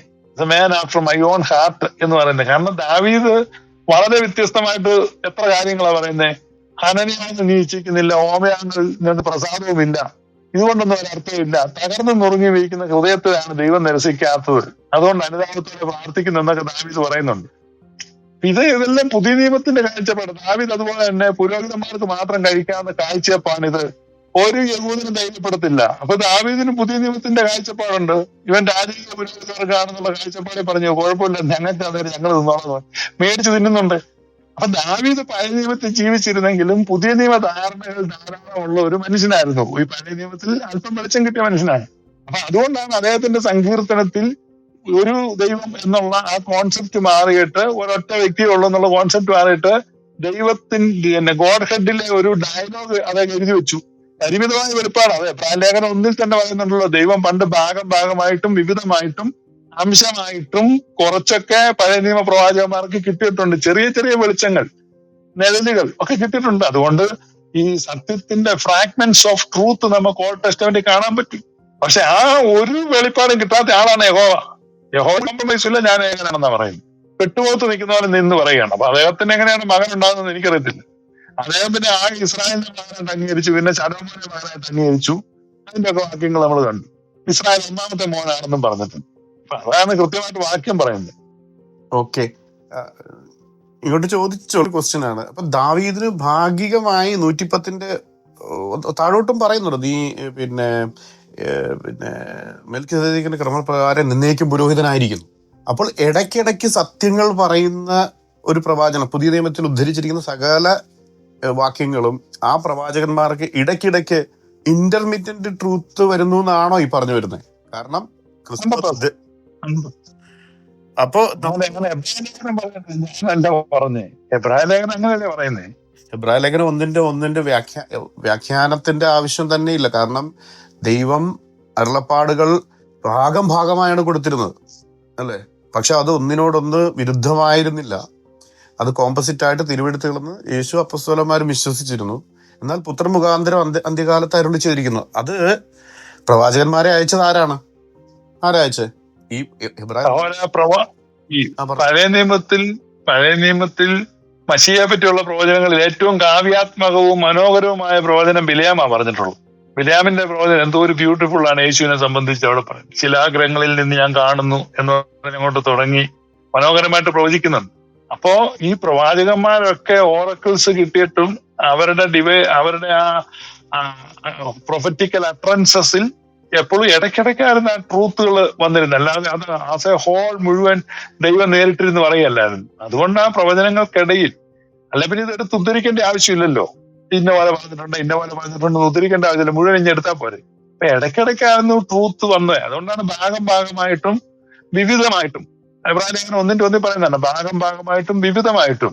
അപ്പൊ പഴയ നിയമം വായിച്ചു കഴിഞ്ഞാൽ ഹൃദയത്തിന്റെ മേൽ ഒരു മൂടുപട ഇടുന്ന അനുഭവം വരുന്നെന്നാ പൗലോസ്ലീഹ പറഞ്ഞേ. അത് ഇരുട്ടാണ് അതിനകത്ത് മുഴുവൻ. അവിടെ ആയിട്ട് ചെറിയ ട്രൂത്ത് ഉണ്ടെ പോലും പൗലോസ്ലീഹ he was not at all pleased. കൊരിന്ത്യർ ലേഖനത്തിൽ പറയുന്നുണ്ട്, പഴയ നിയമം വായിക്കുമ്പോൾ ഇന്നയോളം ഹൃദയത്തിന്റെ മേൽ മൂടുപടം വീഴുന്നു. അപ്പൊ നമ്മുടെ ഹൃദയത്തെ തന്നെ ഇരുട്ടാക്കി കളയുകയാണ്. അതുകൊണ്ടാണ് പറയുന്നത്, for the God of this world has blinded the minds of unbelievers. How he had blinded the minds of the unbelievers using the blanket of Old Testament. ഈ ഓൾഡ് ടെസ്റ്റമെന്റ് എന്ന് പറയുന്ന പുതപ്പ് വെച്ച് നമ്മുടെ ഹൃദയത്തെ മൂടുകയാണ്. എന്നിട്ടും നമ്മുടെ ഹൃദയം ഇരുണ്ടു പോവുകയാണ്. അതാണ് പൗലോസ്ലീഹ പറയുന്നത്. അതുകൊണ്ട് ഓൾഡ് ടെസ്റ്റമെന്റ് വായിക്കുമ്പോൾ be careful, obtain the light from New Testament. Without the light from New Testament we cannot understand Old Testament. അപ്പൊ old ടെസ്റ്റമെന്റിൽ there are truths, there are prophecies ഒക്കെ ഉണ്ട്. പക്ഷെ എന്താ, ഫ്രാഗ്മെന്റ്സ് ആണ്, അവിടെ ഇവിടെയൊക്കെ ഉണ്ട്. അത് കണ്ടുപിടിക്കണമെങ്കിൽ പുതിയ നിയമത്തിന്റെ വെളിച്ചമായിട്ട് പോകണം. There is no light in old testament. ഇതാണ് ഒരു പൊതുവായ അണ്ടർസ്റ്റാൻഡിങ്. അതാണ് എബ്രായ ലേഖനത്തിൽ എഴുതിയിട്ടുള്ളത്. അതുകൊണ്ട് ഈ പഴയ നിയമത്തിലൂടെ നമ്മൾ പോകുമ്പോൾ ഈ പുതിയ നിയമ സംഭവങ്ങളുടെ ചെറിയ ചെറിയ നിഴലുകളും സാദൃശ്യങ്ങളും ഒക്കെ നമുക്ക് കാണാൻ പറ്റും. പക്ഷെ പഴയ നിയമത്തിൽ യഹോവ എന്ന് പറയുന്ന ആ എൻറ്റിറ്റിക്ക് ഒരു പുത്രനുണ്ടെന്ന് ഒരു സ്ഥലത്തും യഹോവ അംഗീകരിച്ചിട്ടില്ല. യഹോവ പുത്രൻ എന്ന് വിളിക്കുന്ന ആലങ്കാരികമായിട്ട് ഇസ്രായേലിനെ പുത്രൻ എന്ന് വിളിക്കുന്നുണ്ട്, ശലോമോനെ പുത്രൻ എന്ന് വിളിക്കുന്നുണ്ട് എന്നുള്ളതാണ് നമ്മൾ മനസ്സിലാക്കുന്നത്. അതെ, ഒരു കാര്യം പറയാതിരിക്കാൻ വയ്യ. കാരണം പഴയ നിയമ കാനോനെ തന്നെ ഒരു വലിയ ചലഞ്ചാണ്. അപ്പൊ പത്രോസ് പറയാണ്, തിരുവെഴുത്തുകളൊന്നും സ്വയമായ വ്യാഖ്യാനത്താൽ ഉളവായതല്ല, അത് മനുഷ്യർ ദൈവാത്മനിവേശിതമായി പ്രസ്താവിച്ചതത്രേ. അത് പത്രോസ് എല്ലാമെന്നാണ് അവിടെ ഭാഷാന്തരം നമ്മൾ മനസ്സിലാക്കുന്നത്. തിരുവെഴുത്തുകളൊന്നും ഇവിടെ ഇങ്ങനൊരു ചിലത് ദൈവാത്മനിവേശിതം, ചിലത് അല്ല എന്ന കാറ്റഗറി. പത്രോസ് അവിടെ തിരുവെഴുത്തുകൾ എല്ലാം എന്ന് ഉദ്ദേശിച്ചിരിക്കുന്നത് ഏത് തിരുവെഴുത്തിനെയാണ്? അതുകൂടെ പറയാം, എന്നിട്ട് അടുത്ത ചോദ്യത്തിൽ. എനിക്ക് തോന്നുന്ന അത് 5 മിസ്റ്റേക്ക് വന്നു തോന്നുന്നു. പത്രോസ് അങ്ങനെ പറയുന്നില്ല. അത് തിമോത്തിക്ക് എഴുതുമ്പോൾ പൗലൂസ് പറഞ്ഞാണ് എല്ലാ തിരുവെഴുത്തും ദൈവശാസ്ത്രീയമാണ്. പത്രോസ് പറഞ്ഞത് തിരുവെഴുത്തെന്നല്ല, പ്രവചനം എന്നാണ്. അതെ, പ്രവചനം. അത് എല്ലാ പ്രവചനമൊന്നും ഇല്ല, എല്ലാ തിരുവെഴുത്തൊന്നും ഇല്ല. പ്രവചനം എന്നുള്ളതാണ് പത്രോസ് പറയുന്നത്. രണ്ടും വ്യത്യാസമുണ്ട്. പ്രവചനം മനുഷ്യന്റെ ഇഷ്ടത്താലല്ല വരുന്നത്. മനുഷ്യന്റെ ഇഷ്ടത്താലല്ല പ്രവചനം വരുന്നത്. കാരണം മനുഷ്യന് ഇഷ്ടമുള്ളതല്ലോ പ്രവചിച്ചത്. അപ്പൊ പ്രവചനം ഏതാണ് കൃത്യമായ പ്രവചനം എന്ന് നമ്മൾ എടുക്കുക. ഓക്കെ. തിമോത്തി 3:16 പറയും, 2 തിമോത്തി 3:16 പറയുന്ന എല്ലാ തിരുവെഴുത്തുകളും ഉദ്ദേശിക്കുന്നത് ഏതൊക്കെ വരും എന്നൊന്ന് പറയാമോ? എന്നാലേ നമുക്കിനി അടുത്ത പിന്നെ ഇതിന് ഇതുള്ളൂ. എല്ലാ തിരുവെഴുത്തുകളും ദൈവശാസ്ത്രീയമാണെന്ന് വിശ്വസിക്കുന്നുണ്ടോ? ഇപ്പൊ പാസ്റ്റർ പറഞ്ഞതനുസരിച്ച് ആ തിരുവെഴുത്ത് ബെരോവയിലെ വിശ്വാസികൾ ശോധന ചെയ്ത ആ തിരുവെഴുത്ത് എല്ലാ തിരുവെഴുത്തും ദൈവശാസ്ത്രീയമാണെന്ന് ഞാൻ വിശ്വസിക്കുന്നുണ്ട്. അത് ഏതൊക്കെയാണ് തിരുവെഴുത്തുകൾ എന്ന് പറയുന്നതെല്ലാം ദൈവശാസ്ത്രീയം തന്നെയാണ്. അല്ല, നേരത്തെ പറഞ്ഞതനുസരിച്ച് ദാവീദ് 110 അതില് പുതിയ ത്രിയേക ദൈവത്തെ കുറിച്ച് പറയുന്നുണ്ട്. 2-ാം സങ്കീർത്തനത്തിലും ത്രിയേക ദൈവത്തെ കുറിച്ച് പറയുന്നുണ്ട്. 2-ന്റെ 1-ഉം 2-ഉം ഒക്കെ ആണ് അപ്പോസ്തലപ്രവൃത്തിയിലൊക്കെ ഉദ്ധരിച്ചിരിക്കുന്നത്. അപ്പൊ നമ്മൾ പുതിയ നിയമത്തിൽ ഉദ്ധരിച്ചിരിക്കുന്നത് മാത്രമാണോ തിരുവെഴുത്ത് നമ്മൾ കണക്കാക്കേണ്ടത്? അതോ പുതിയ നിയമത്തെ കുറിച്ച് അവിടെ പറയുന്നേ ഇല്ല. ഈ എല്ലാ തിരുവെഴുത്തും എന്ന് പറയുമ്പോ അത് പുതിയ നിയമത്തെ പറ്റി അല്ലല്ലോ അവിടെ എഴുതുന്നത്. അതല്ല ഞാൻ അതിനു മുമ്പുള്ള ഈ എല്ലാ തിരുവെഴുത്തും ദൈവശാസ്ത്രീയമാണെന്ന് പറയുമ്പോൾ പഴയ നിയമം മൊത്തം വരുന്നില്ല എന്നല്ല നേരത്തെ പാസ്റ്റർ പറഞ്ഞതനുസരിച്ച്? പഴയ നിയമം മൊത്തം വരുന്നില്ല, കാരണം ഇടയ്ക്കിടയ്ക്ക് ഇന്റർമീഡിയന്റ് ആയിട്ട് ഒരു സത്യങ്ങൾ പറഞ്ഞിരുന്നു എന്നുള്ളതാണ്. അങ്ങനെയാണെങ്കിൽ അങ്ങനെയല്ല പറഞ്ഞോളൂ. അങ്ങനെയല്ല ഞാൻ പറഞ്ഞത് യേശുവിനെ കുറിച്ചുള്ള ഈ പറഞ്ഞ കാര്യങ്ങൾ അതിനിടയ്ക്കിടയ്ക്കേ ഉള്ളൂ. മനസ്സിലായോ? അതാ പറഞ്ഞത്. ഒരു കാര്യം പറയുമ്പോൾ ശ്രദ്ധിക്കണം. തിരുവെഴുത്ത് ദൈവശാസ്ത്രീയത എന്നാൽ എന്ത്? ദൈവശാസ്ത്രീയമായിട്ട് എഴുതപ്പെട്ടതാണോ? ഇപ്പം ഇസ്രായേലിലെ ഒരു ഗ്രാമത്തെ കൊള്ളയടിച്ചു, അതിലുള്ള പുരുഷന്മാരെ കൊന്നു, സ്ത്രീകളെ മാനഭംഗപ്പെടുത്തി, കുഞ്ഞുങ്ങളെ കൊന്നു, അല്ലെ അടിമകളാക്കി, ഇങ്ങനെയൊക്കെയുള്ള കാര്യങ്ങൾ ദൈവശാസ്ത്രീയമാണോ എന്ന് ചോദിച്ചാൽ ദൈവശാസ്ത്രീയമാണ്. അത് എങ്ങനെ? അത് തിരുവെഴുത്ത് ദൈവശാസ്ത്രീയമാണ്. അത് എഴുതപ്പെട്ടത് ദൈവശാസ്ത്രീയമായിട്ടാണ്. അല്ലെങ്കിൽ അത് നല്ലപോലെ പോളിഷ് ചെയ്ത് എഴുതിയേനെ. അതായത് ദാവീദ് ഒരു കുളിസീൻ കണ്ടെന്നും ആ സ്ത്രീയെ മോഹിച്ചെന്നും അവളെ വിളിച്ച് അവളോടുകൂടി ശയിച്ചെന്നും അതിനുശേഷം അവളുടെ ഗർഭം ഊരിയാവിന്റെ തല കെട്ടിവെക്കാൻ ശ്രമിച്ചെന്നും ഊരിയാവ് വിസമ്മതിച്ചപ്പോ പിന്നെ ഊരിയാവിനെ കൊല്ലിച്ചെന്നും പിന്നത്തേതിൽ അവളുടെ വിലാപം കഴിഞ്ഞപ്പോ അവളെ വീണ്ടും സ്വീകരിച്ചെന്നും ഇത് മുഴുവൻ എഴുതി വെച്ചിരിക്കുക. ഇസ്രായേലിന്റെ മധുരഗായകനാണ്, രാജാവാണ്, ജനപ്രിയനാണ്, താരമാണ്. അപ്പൊ ഇദ്ദേഹത്തെ പറ്റി നല്ല കാര്യങ്ങൾ എഴുതി വെക്കാം, ഇത് വേണം ഒഴിവാക്കാം. എന്തുകൊണ്ട് ഇത് ഒഴിവായില്ല എന്ന് ചോദിച്ചാൽ അത് ദൈവശാസ്ത്രീയമാണ്.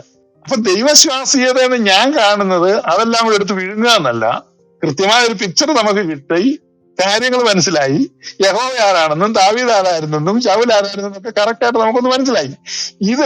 ഇവരെന്ത് ചെയ്തില്ല, ഇവരുടെ മാനിപ്പുലേഷനും മാൽ പ്രാക്ടീസും അല്ലെങ്കിൽ ഇവർക്ക് അതിനെ ഒഴിവാക്കാനും വെട്ടിത്തിരുത്താനും ഒന്നും വരില്ല. സംഗതി ഇനി പോന്നു.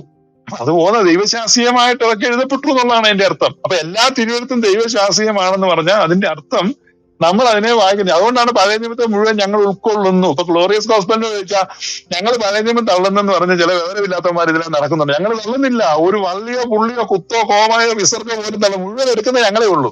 നിങ്ങളാ പലരും തള്ളുന്നത്. നിങ്ങൾക്ക് സൗകര്യമുള്ള നിങ്ങൾ എടുക്കും, കൊള്ളാമെന്നല്ല. ഞങ്ങൾ തന്നെ മുഴുവൻ എടുക്കുകയാണ്. മുഴുവൻ എടുത്തില്ല. അത് ദൈവശാസ്ത്രീയമാണ്, അത് അംഗീകരിക്കുന്നു.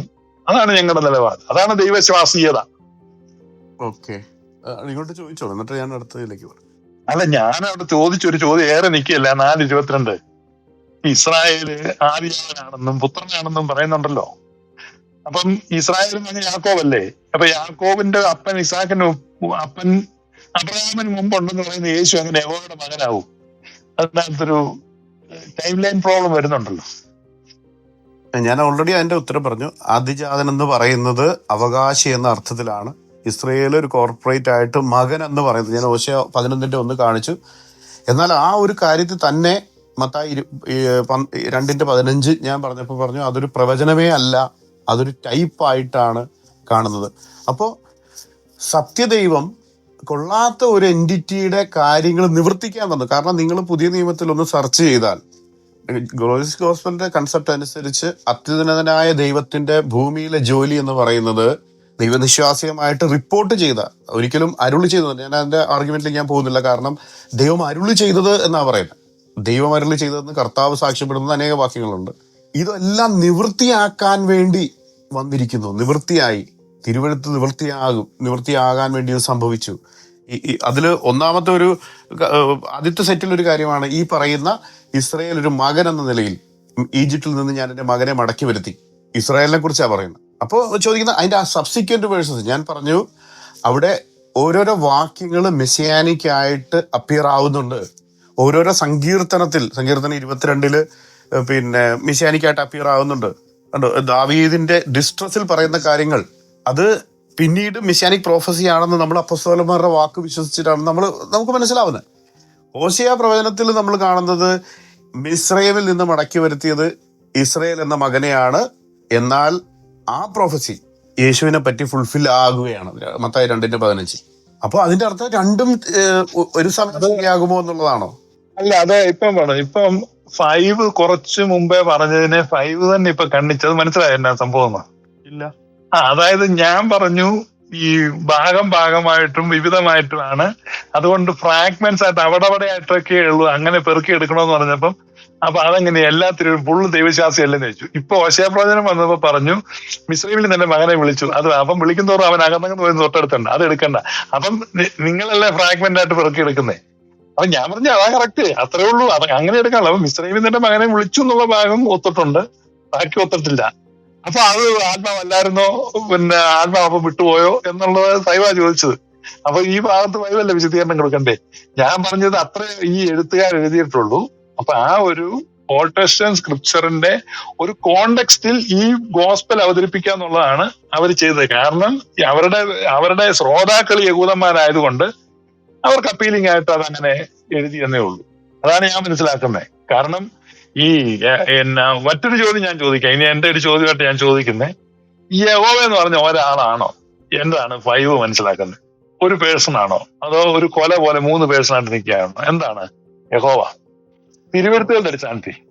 തിരുവഴുത്തുകളുടെ അടിസ്ഥാനത്തിൽ തന്നെ നമ്മൾ മനസ്സിലാക്കുക, യഹോവ സൃഷ്ടിക്കുന്ന സമയത്ത് നാം എന്നാണ്, ബഹുത്വത്തിലാണ് സംസാരിക്കുന്നത്. അതിന് പല സ്ഥലങ്ങളിലും നാം ഇറങ്ങിച്ചെന്ന് എന്നാ പറയുന്നത്. അവിടെ ബഹുത്വം നമ്മൾ കാണുന്നുണ്ട്. ത്രിയേക ദൈവമായിട്ട് തന്നെ നമ്മൾ മനസ്സിലാക്കുന്നത്. യഹോവ എവിടെയാണ് നാം എന്ന് പറയുന്നത്? പിന്നെ ഉൽപ്പത്തി തന്നെ അനേകങ്ങളിൽ പറയുന്നുണ്ട്. അതെ, നാമെന്നാണ്. അപ്പൊ അതിനകത്ത് ദൈവത്തിന് ബഹുത്വം ഉണ്ടെന്ന് യഹൂദൻ അംഗീകരിക്കുന്നുണ്ടോ? തിരുവഴുത്തിനകത്തുണ്ടോ? എല്ലാ യഹൂദരും അംഗീകരിക്കുന്നില്ല, അംഗീകരിക്കുന്ന യഹൂദരുണ്ട്. ഇപ്പൊ ഞാൻ നേരത്തെ ഉദ്ധരിച്ച തദ്ദേശവാക്യങ്ങളിലെ വാക്കിൽ ഖാദോഷീം എന്ന് പറയുന്ന പ്ലൂറൽ വാക്കാണ്. അങ്ങനെ പ്ലൂറൽ ആയിട്ടുള്ള വാക്കുകളുണ്ട്, അറിയാലോ. ഹീബ്രുവിൽ നമ്മൾ നോക്കും, പ്ലൂറൽ ആയിട്ട് പറയുന്ന വാക്കുകളുണ്ട്. അവർ നമ്മിൽ ഒരുവനെ പോലെ ആകാതിരിക്കേണ്ടതിന് ജീവവൃക്ഷത്തിലേക്ക് ഉള്ള വഴി അടച്ചു കളയുക എന്ന് പറയുന്നുണ്ട്. നാം നമ്മിൽ ഒരുവനെ പോലെ, ബഹുത്വം നമ്മളവിടെ കാണുന്നു. അല്ല, അത് നമ്മിൽ എന്നുള്ള അത് യഹൂദന്മാർ അംഗീകരിക്കുന്നില്ല കേട്ടോ. നമ്മിൽ എന്ന് പറഞ്ഞു കഴിഞ്ഞാൽ അത് ചില ക്രിസ്ത്യാനികളിൽ നിന്ന് വാദിക്കുന്നതേ ഉള്ളൂ. യഹൂദന്റെ തിരുവഴുത്തിൽ ഒരിക്കലും അവര് യഹോവ ഒന്നിൽ കൂടുതൽ പേരുണ്ടെന്നും അവര് എഗ്രി ചെയ്യുന്നില്ല. പിന്നെ യഹോവ ഏകനാണ്, ഞാൻ ഏകനാണ്, ഞാൻ ഒറ്റയ്ക്കാണ്, ഐ ആം വൺ എലോൺ എന്ന് ആവർത്തിച്ച് പറയുന്ന 60 വാക്യങ്ങളുണ്ട് ബൈബിളില്. 5 പറഞ്ഞ വാക്യങ്ങളുടെ എണ്ണത്തിലൊന്നും കാര്യമില്ല. പക്ഷെ 10-60 വാക്യങ്ങൾ ഇങ്ങനെ സ്ട്രോങ് ആയിട്ട് താൻ ഏകനാണെന്ന് ആവർത്തിച്ച് പറയുകയാണ്. അപ്പൊ അങ്ങനെ പറയുമ്പോൾ ആ ആൾ ഏകനല്ല, അങ്ങനെയല്ല. നിന്റെ കൂടെ ഒരാളെ കൂടെ നമ്മൾ ചില ക്യാമ്പിനൊക്കെ പോകുന്ന സമയത്ത് നമ്മൾ വൈകുന്നേരം 5 മണിയാകുമ്പോൾ ചെന്ന് രജിസ്ട്രേഷൻ കഴിയുമ്പോൾ നമുക്ക് മുറി കിട്ടും. നമ്മൾ മാത്രമേ ഉള്ളൂ ആ മുറിയില്. പക്ഷെ സന്ധ്യ ആകും തോറും പുതിയ ഡെലിഗേറ്റ്സ് വരും തോറും ഒരാളൂടെ ഉണ്ട് ഈ മുറി കേട്ടോ. എന്ത് ബുദ്ധിമുട്ടല്ലേ. പിന്നെ ഒരാളൂടെ ഉണ്ട് കേട്ടോ. അവസാനം 9 മണിയാകുമ്പോഴേക്കും 3-4 പേര് കാണും മുറിയിൽ. പിന്നെയൊക്കെ പണ്ടൊരു ക്യാമ്പിന് പോയിട്ട് ഒറ്റയ്ക്കാണെന്ന് പറഞ്ഞ പുള്ളി 5 മണിക്ക് ഇരുന്ന പുള്ളി വൈകുന്നേരം ആയപ്പോ 11 പേരുണ്ടായിരുന്നു പറഞ്ഞു പോയി. അവസാനം പിന്നെ പുറത്തായിപ്പോയി എന്നാ പറയുന്നത്. കാരണം തിരിച്ചൊന്നും ബെഡെല്ലാം ഇടയില്ല. അപ്പൊ അങ്ങനെയൊക്കെ വരും. അപ്പൊ അങ്ങനെയാണോ യഹോവ സമ്മതിക്കുവോ? യഹോവ പറയുന്നത് ഞാൻ ഒറ്റയ്ക്കാണ്, എന്റെ കൂടെ ആരുമില്ല, ഞാൻ ഏകനാണ് എന്നാ പറയുന്നത്. അപ്പൊ അതിനെ നമുക്ക് ഒരിക്കലും കൗണ്ടർ ചെയ്തു. ഒരു ഉദാഹരണം ഞാൻ പറഞ്ഞുതരാം. അപ്പൊ യഹോവയുടെ ആത്മാവാണ് നിർമ്മിച്ചത്. ഇയ്യോബിന്റെ പുസ്തകത്തിൽ പറയുന്നുണ്ട്, സൃഷ്ടിച്ചത്. അപ്പൊ 31:2 പറയും, യഹോവയുടെ അല്ലെങ്കിൽ ദൈവത്തിന്റെ ആത്മാവ് വെള്ളത്തിന് മീതെ പരിവർത്തിച്ചുകൊണ്ടിരുന്നു. നിർമ്മിതിയിൽ അല്ലെങ്കിൽ സൃഷ്ടികർമ്മത്തിൽ പരിശുദ്ധാത്മാവ് പ്രവർത്തിക്കുന്നുണ്ട്. ദൈവത്തിന്റെ ആത്മാവ് എന്നൊരു കൺസെപ്റ്റ് വിശ്വസിക്കുന്നുണ്ടോ? യഹോവയുടെ ആത്മാവിനെ അവന്റെ മേൽ അയച്ചു എന്ന് പല സ്ഥലങ്ങളും, അനേക സ്ഥലങ്ങളും നമ്മൾ കാണുന്നുണ്ട്. അപ്പൊ യഹോവയും ആത്മാവും രണ്ടും രണ്ടാണോ ഒന്നാണോ? യഹോവയുടെ ആത്മാവിനെ അയച്ചു എന്ന് പറയുമ്പോ മോശയുടെ ആത്മാവിനെ എടുത്ത് വീതം വെച്ചു എന്ന് പറയുന്നുണ്ടല്ലോ, അത് ഞാൻ എങ്ങനെ മനസ്സിലാക്കുന്നത്? അല്ല ഇത് അത് ഞാൻ പറയാം. ഞാൻ തിരിച്ചൊരു ചോദിച്ചു. അതായത് യഹോവയുടെ ആത്മാവിനെ സൃഷ്ടികർമ്മത്തിൽ നമ്മൾ കാണുന്നുണ്ട്. യഹോവയുടെ ആത്മാവ് എൻ്റെ മേലുണ്ട്. സത്യത്തിൽ യെശയ്യാ പ്രവചനം കർത്താവ് തന്നെ വായിക്കുന്നു, യഹോവയുടെ ആത്മാവ് എൻ്റെ മേലുണ്ട്. യഹോവയുടെ ആത്മാവ് സൃഷ്ടികർമ്മത്തിലുണ്ട്. പഴയ നിയമ പ്രവാചകന്മാരുടെ മേല് യഹോവയുടെ ആത്മാവ് അവന്റെ മേലുണ്ട്. പഴയ നിയമത്തിലെ പ്രവാചകന്മാരുടെ മേല് ക്രിസ്തുവിന്റെ ആത്മാവ് എന്നാണ് പത്രോസ് പറയുന്നത്. അവരിൽ ഉണ്ടായിരുന്ന ക്രിസ്തുവിന്റെ ആത്മാവ് അത് യഹോവയുടെ ആത്മാവ് തന്നെയാണെന്നാണ് നമ്മൾ മനസ്സിലാക്കുന്നത്. പത്രോസിന്റെ ലേഖനത്തിൽ നമ്മൾ കാണും. ഞാൻ ചോദിക്കുന്നത് അതെങ്ങനെയാണ് ബഹുത്വമായിട്ട് കാണുമോ എന്നുള്ളതാണ്. നേരത്തെ പറഞ്ഞ വളരെ ഒരു ഫണ്ണി ആയിട്ട് പറഞ്ഞു കുറച്ച് എക്സാമ്പിളൊക്കെ. യഹോവയും യഹോവയുടെ ആത്മാവും കൂടി എങ്ങനെയാണ് നമ്മൾ കാണുന്നത്? ഒരാളായിട്ടാണോ രണ്ടുപേരായിട്ടാണോ? അതിനകത്ത് ഈ യഹോവയുടെ ആത്മാവ് എന്ന് പറയുന്നത് ഒരിക്കലും ഒരു പേഴ്സൺ അല്ല. ഈ യഹോവയുടെ ആത്മാവ് ഈ പുതിയ നിയമത്തിലാണ് ഈ ആത്മാവ് സഭയുടെ കൗൺസിൽ വന്നു കഴിഞ്ഞപ്പോഴാണ് പരിശുദ്ധാത്മാവ് ഒരു പേഴ്സൺ ആയത്. അത് കോൺസ്റ്റാന്റിനോപ്പിൾ AD 381 കോൺസ്റ്റാന്റിനോപ്പിൾ കൗൺസിൽ വരുമ്പോഴാണ് പരിശുദ്ധാത്മാവ് വ്യക്തിയായിട്ട് പ്രഖ്യാപിക്കുക. യഹൂദൻ ഒരിക്കലും ആത്മാവിനെ ഒരു വ്യക്തിയായിട്ടൊന്നും കാണുന്നില്ല. ആത്മാവ് എന്ന് പറഞ്ഞാൽ ഒരു ശക്തിയാണ്. സംഖ്യാപുസ്തകം 11:25 സംഖ്യാപുസ്തകം 11:25 വായിക്കുന്ന, "And the Lord came down in a cloud and spoke unto him and took up the spirit that was upon him and gave it unto the 70 elders." എന്നാലേ യഹോവ ഒരു മേഘത്തിൽ ഇറങ്ങി വന്ന് അവനോട് അരുളി ചെയ്തു, അവന്റെ മേലുള്ള ആത്മാവിൽ കുറെ എടുത്ത് മൂപ്പന്മാരായ ആ 70 പുരുഷന്മാർക്ക് വീതം വെച്ചു കൊടുത്തു. ആത്മാവ് അവരുടെ മേൽ ആവസിച്ചപ്പോൾ അവർ പ്രവചിച്ചു. പിന്നെ അങ്ങനെ ചെയ്തില്ല. അപ്പൊ മോശയുടെ ആത്മാവ് എടുത്ത് 70 കഷണമാക്കി അവർക്കും കുറേശ്ശെ കൊടുത്തു എന്ന് പറയുകയാണ്. അപ്പൊ ആത്മാവിനെ അവിടെ ഒരു വ്യക്തിയായിട്ടല്ല കാണുന്നത്. അത് പിന്നീട് വന്ന ഒരു സ്റ്റഡിയാണ്. ക്രിസ്ത്യാനിറ്റി ഡെവലപ്പ് ആയി കഴിഞ്ഞിട്ടാണ് ഈ ഹോളി സ്പിരിറ്റ് ഒരു പേഴ്സൺ ആണ്, പരിശുദ്ധാത്മാവ്, ആ ഒരു കോൺസെപ്റ്റ്. ഇത് നമ്മൾ ഈ അണ്ടർസ്റ്റാൻഡിങ്ങിൽ പണ്ട് അവിടെ യഹോവയുടെ ആത്മാവ് ഉണ്ടായിരുന്നു. അപ്പൊ യഹോവ ഉണ്ടായിരുന്നു, യഹോവയുടെ ആത്മാവ് വന്നു എന്ന് പറയുമ്പോൾ യഹോവയും ആത്മാവും രണ്ടുപേരാണ്. അത് രണ്ടുപേരുണ്ടെന്ന് ഒരു യഹൂദനും മനസ്സിലാക്കിയില്ല. ബൈബിളിന്റെ ഓൾഡ് ടെസ്റ്റ്മെന്റിൽ അങ്ങനെ കാണാനും പറ്റുന്നില്ല. അതാണ് എന്റെ ഒരു ധാരണ കേട്ടോ. അല്ല, യഹോവയുടെ ആത്മാവിനെ പറ്റി യഹൂദന് മനസ്സിലാക്കിയിരുന്നത് തീർച്ചയായിട്ടും എന്തോ ആയിക്കോട്ടെ. പക്ഷെ പറഞ്ഞു വരുന്നത് പുതിയ നിയമത്തിലാണ് യഹോവയുടെ ആത്മാവ്. ക്രിസ്ത്യാനികളെ സംബന്ധിച്ചിടത്തോളം യഹോവയുടെ ആത്മാവ് ക്രിസ്തുവിന്റെ ആത്മാവ് എന്നുള്ള രീതിയിൽ കാരണം നമ്മൾ മനസ്സിലാക്കുന്നു. പക്ഷെ ഞാൻ ചോദിച്ചത് 113 വേദഭാഗങ്ങൾ ഞാൻ ഇപ്പൊ സെർച്ച് ചെയ്തപ്പോൾ കാണുന്നത് യഹോവയുടെ ആത്മാവ് സദാകാലവും അവരുടെ ഉള്ളിൽ ബാധിച്ചുകൊണ്ടിരിക്കുകയില്ല. 2 സമയങ്ങളിൽ നമ്മൾ വായിക്കുന്നു, യഹോവയുടെ ആത്മാവ് വന്നു, അവൻ സംസാരിച്ചു തുടങ്ങി, അവന് ബോധ്യം കൊടുത്തു. യഹോവയുടെ ഉൽപ്പത്തി നമ്മൾ കാണുന്നു പരിവർത്തിച്ചുകൊണ്ട് സൃഷ്ടികർമ്മത്തിൽ ഉണ്ടെന്നും ആത്മാവിനെ നിർമ്മിച്ചു. അതൊരു ആക്റ്റീവ് പേഴ്സൺ ആയിട്ടും നമ്മൾ കാണുന്നത്. യഹൂദർ എന്ത് ഇപ്പൊ യഹോവയുടെ ആത്മാവ് ഒരു പേഴ്സൺ ആയിട്ട് വിശ്വസിക്കുന്ന യഹൂദരുണ്ടെങ്കിൽ അത് നമ്മുടെ പ്രശ്നമല്ലല്ലോ. ഞാൻ ചോദിക്കുന്നത് യഹോവ തന്റെ ആത്മാവിനെ അയച്ചു എന്ന് പറയുമ്പോ പുതിയ നിയമത്തിലും ദൈവം തന്റെ ആത്മാവിനെ ഞാൻ വേറെ രീതി ചോദിക്കാം. യഹോവയും ആത്മാവും രണ്ടുപേരാണെന്നാണോ ബൈബിൾ പറയുന്നത്? യഹോവയെ ആത്മാവ് 2 പേരാണ്. ഞാൻ എന്റെ ചോദിക്കാൻ കാരണം യഹോവയിൽ ബഹുത്വം ഇല്ല എന്ന് ആരോപിക്കുന്നത് കൊണ്ടാണ്. ഇപ്പൊ ത്രിയേക ദൈവത്തിൽ നമ്മൾ മനസ്സിലാക്കുന്നത് പിതാവ്, ആത്മാവ്, പുത്രൻ. പിതാവുണ്ട്, പുത്രനുണ്ട്, ആത്മാവുണ്ട്. അപ്പോൾ പിതാവും ആത്മാവും വേറെയാണെന്ന് ചോദിച്ചാൽ അല്ല, എസെൻസിൽ ഒന്നാണെന്ന് നമ്മൾ ക്രിസ്ത്യൻസ് പറയും. അതന്നെ, അതിപ്പം നമ്മുടെ മനുഷ്യന് ദേഹം ദേഹി ആത്മാവുണ്ടെന്ന് പറയാറുണ്ട്. അപ്പൊ ദേഹം ദേഹി ആത്മാവുണ്ടെന്ന് പറയുന്ന പോലെ പിതാവ്, പുത്രൻ, പരിശുദ്ധാത്മാവ് എന്ന് പറയുന്ന ആളുകളുണ്ട്. അപ്പൊ യഹോവയും ഉണ്ട്, യഹോവയുടെ ആത്മാവും ഉണ്ട്. അപ്പൊ യഹോവയ്ക്ക് ആത്മാവുണ്ട്. അപ്പൊ അതാണ് ബഹുത്വം എന്ന് ഉദ്ദേശിക്കുന്നത്. ഞാൻ മനുഷ്യന്റെ അനാലജി എടുത്തില്ല, അത് പറയുന്ന ആൾക്കാരും ഉണ്ട്. ഒരു പരിധി വരെ അത് ഹെൽപ്ഫുൾ ആണ്. കാരണം ചായയിലെ സാദൃശ്യത്തിലും എന്ന് പറയുമ്പോൾ ആദത്തെ സൃഷ്ടിച്ചിരിക്കുന്നത് അങ്ങനെ തന്നെയാണല്ലോ. എന്റെ ചോദ്യം എന്താന്ന് പറഞ്ഞാല്, എന്തുകൊണ്ട് നമ്മുടെ ആർഗ്യുമെന്റ് എന്തായിരുന്നു, യഹോവയിൽ ബഹുത്വം ഉണ്ടോ എന്നുള്ളതായിരുന്നു ഇപ്പൊ പറഞ്ഞു വന്നത്. യഹോവയ്ക്ക് ആത്മാവുണ്ടെന്നും ശൗലിന്റെ മേല് വരുന്നു, ദാവീദിന്റെ അല്ല, ഞാനത് കുറെ കൂടെ സിമ്പിൾ ആക്കാം ഫൈവേ. അതായത് താങ്കളുടെ DP-യില് കാണുന്ന സാധനം കണ്ടോ, അത് വെച്ചിട്ട് നമുക്ക് നോക്കാം. ഇപ്പൊ അതല്ലേ വരച്ചു വെച്ചിരിക്കുന്നേ, നോക്ക്. അതെ അതെ. അപ്പൊ അതിനകത്ത് പിതാവ് യഹോവയാണ്, പുത്രൻ യഹോവയാണ്, പരിശുദ്ധാത്മാവും യഹോവയാണ്. അപ്പൊ എന്റെ ചോദ്യം, ഞാൻ ടിസനോട് ചോദിച്ചിട്ട് ടിസന് മാനസികമായി അപഭ്രംശം ഉണ്ടായ ചോദ്യമാണ്. ഇതുവരെയും അത് സ്വസ്ഥാനത്ത് വന്നിട്ടില്ല. ഇപ്പോഴും ആ പ്രോബ്ലം തുടർന്നുകൊണ്ടിരിക്കുക. ഈ യഹോവ ആരാണെന്നാ ചോദിച്ചു. അപ്പൊ ഈ യഹോവ ആരാ? 3 ഓപ്ഷൻ ഞാൻ കൊടുത്തു. യഹോവ ഒരു വ്യക്തിയാണോ, അതോ ഒരു പ്രതിഭാസമാണോ, അതോ ഒരു ആശയമാണോ? എന്താണ് യഹോവ? യഹോവ ഞാൻ അതിലേക്കായിരുന്നു പറഞ്ഞു വന്നത്. ആ ആർഗ്യുമെന്റ് വളരെ ഒരുപാട് പ്രൂവ് ചെയ്യാനുള്ളതാണ്. യഹോവ പഴയ നിയമത്തിലെയും പുതിയ നിയമത്തിലെയും ഏക ദൈവമാകുന്നു. അത് ത്രിയേക ദൈവമാകുന്നു, ത്രിയേകനാകുന്നു. അതാണ് എന്റെ DP-യിൽ അതുണ്ട്. അത് കാണുന്നവർക്ക് വ്യക്തമായിട്ട് മനസ്സിലാവാൻ വേണ്ടി തന്നെ ഞാൻ ഇട്ടിരിക്കുന്നത്. അതാണ് ഞാൻ പറഞ്ഞ ആർഗ്യുമെന്റ് തന്നെ. യഹോവയ്ക്ക് ആത്മാവുണ്ട്. നമ്മുടെ ഇന്നത്തെ ചർച്ച യഹോവയ്ക്ക് പുത്രൻ ഉണ്ടോ എന്നുള്ളതാണ്. യഹോവയ്ക്ക് ആത്മാവുണ്ടോ എന്നുള്ള ചർച്ചയുടെ സത്യം പറഞ്ഞ ആവശ്യമില്ല. യഹോവയുടെ പുത്രൻ ആണ് നമ്മുടെ ചർച്ച വരുന്നത്. കാരണം പഴയ നിയമത്തിൽ അങ്ങനെ ഉദ്ധരിച്ചിരിക്കുന്നു. അതുകൊണ്ട് തന്നെ ദൈവം ത്രിയേകനാണ്. ദൈവത്തിനൊരു പുത്രനുണ്ട് ആദ്യം മുതലേ. അതെ, താങ്കൾ ഇപ്പം വരച്ചു വെച്ചിരിക്കുന്ന ആ പടമില്ലേ, ഇത് താങ്കളുടെ DP കാണുന്നേ, ആ ത്രികോണം പോലത്തെ ആ സാധനം. ആ മൈക്ക് അൺമ്യൂട്ട് വെച്ചോളൂ, ഞാൻ പറയുന്നത് നമുക്ക്. അപ്പൊ നമ്മുടെ ആ DP കാണുന്നതിന്റെ ഈ യഹോവയെന്ന് എഴുതിയ യഹോവ എന്നുള്ള അതിന് പകരം മനുഷ്യൻ എഴുതുക. മനുഷ്യൻ എഴുതിയിട്ട് ഈ ഫാദർ, സൺ, ഹോളി സ്പിരിറ്റ് എന്നുള്ള ആ 3 സ്ഥലത്ത് ജോൺ, ജാഫർ, ജനാർദ്ദനൻ എഴുതുക. അങ്ങനെ എഴുതി കഴിഞ്ഞാൽ അത് കറക്റ്റ് ആണ്. കാരണം John is not Jafar, Jafar is not Janardhanan, Janardhan is not John.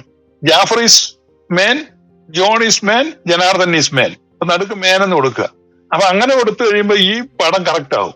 എന്ന് പറഞ്ഞാൽ ജോണും ജാഫറും ജനാർദ്ദനും തികച്ചും വ്യത്യസ്തരായ 3 മനുഷ്യരാണ് എന്നാണ് അതിന്റെ അർത്ഥം.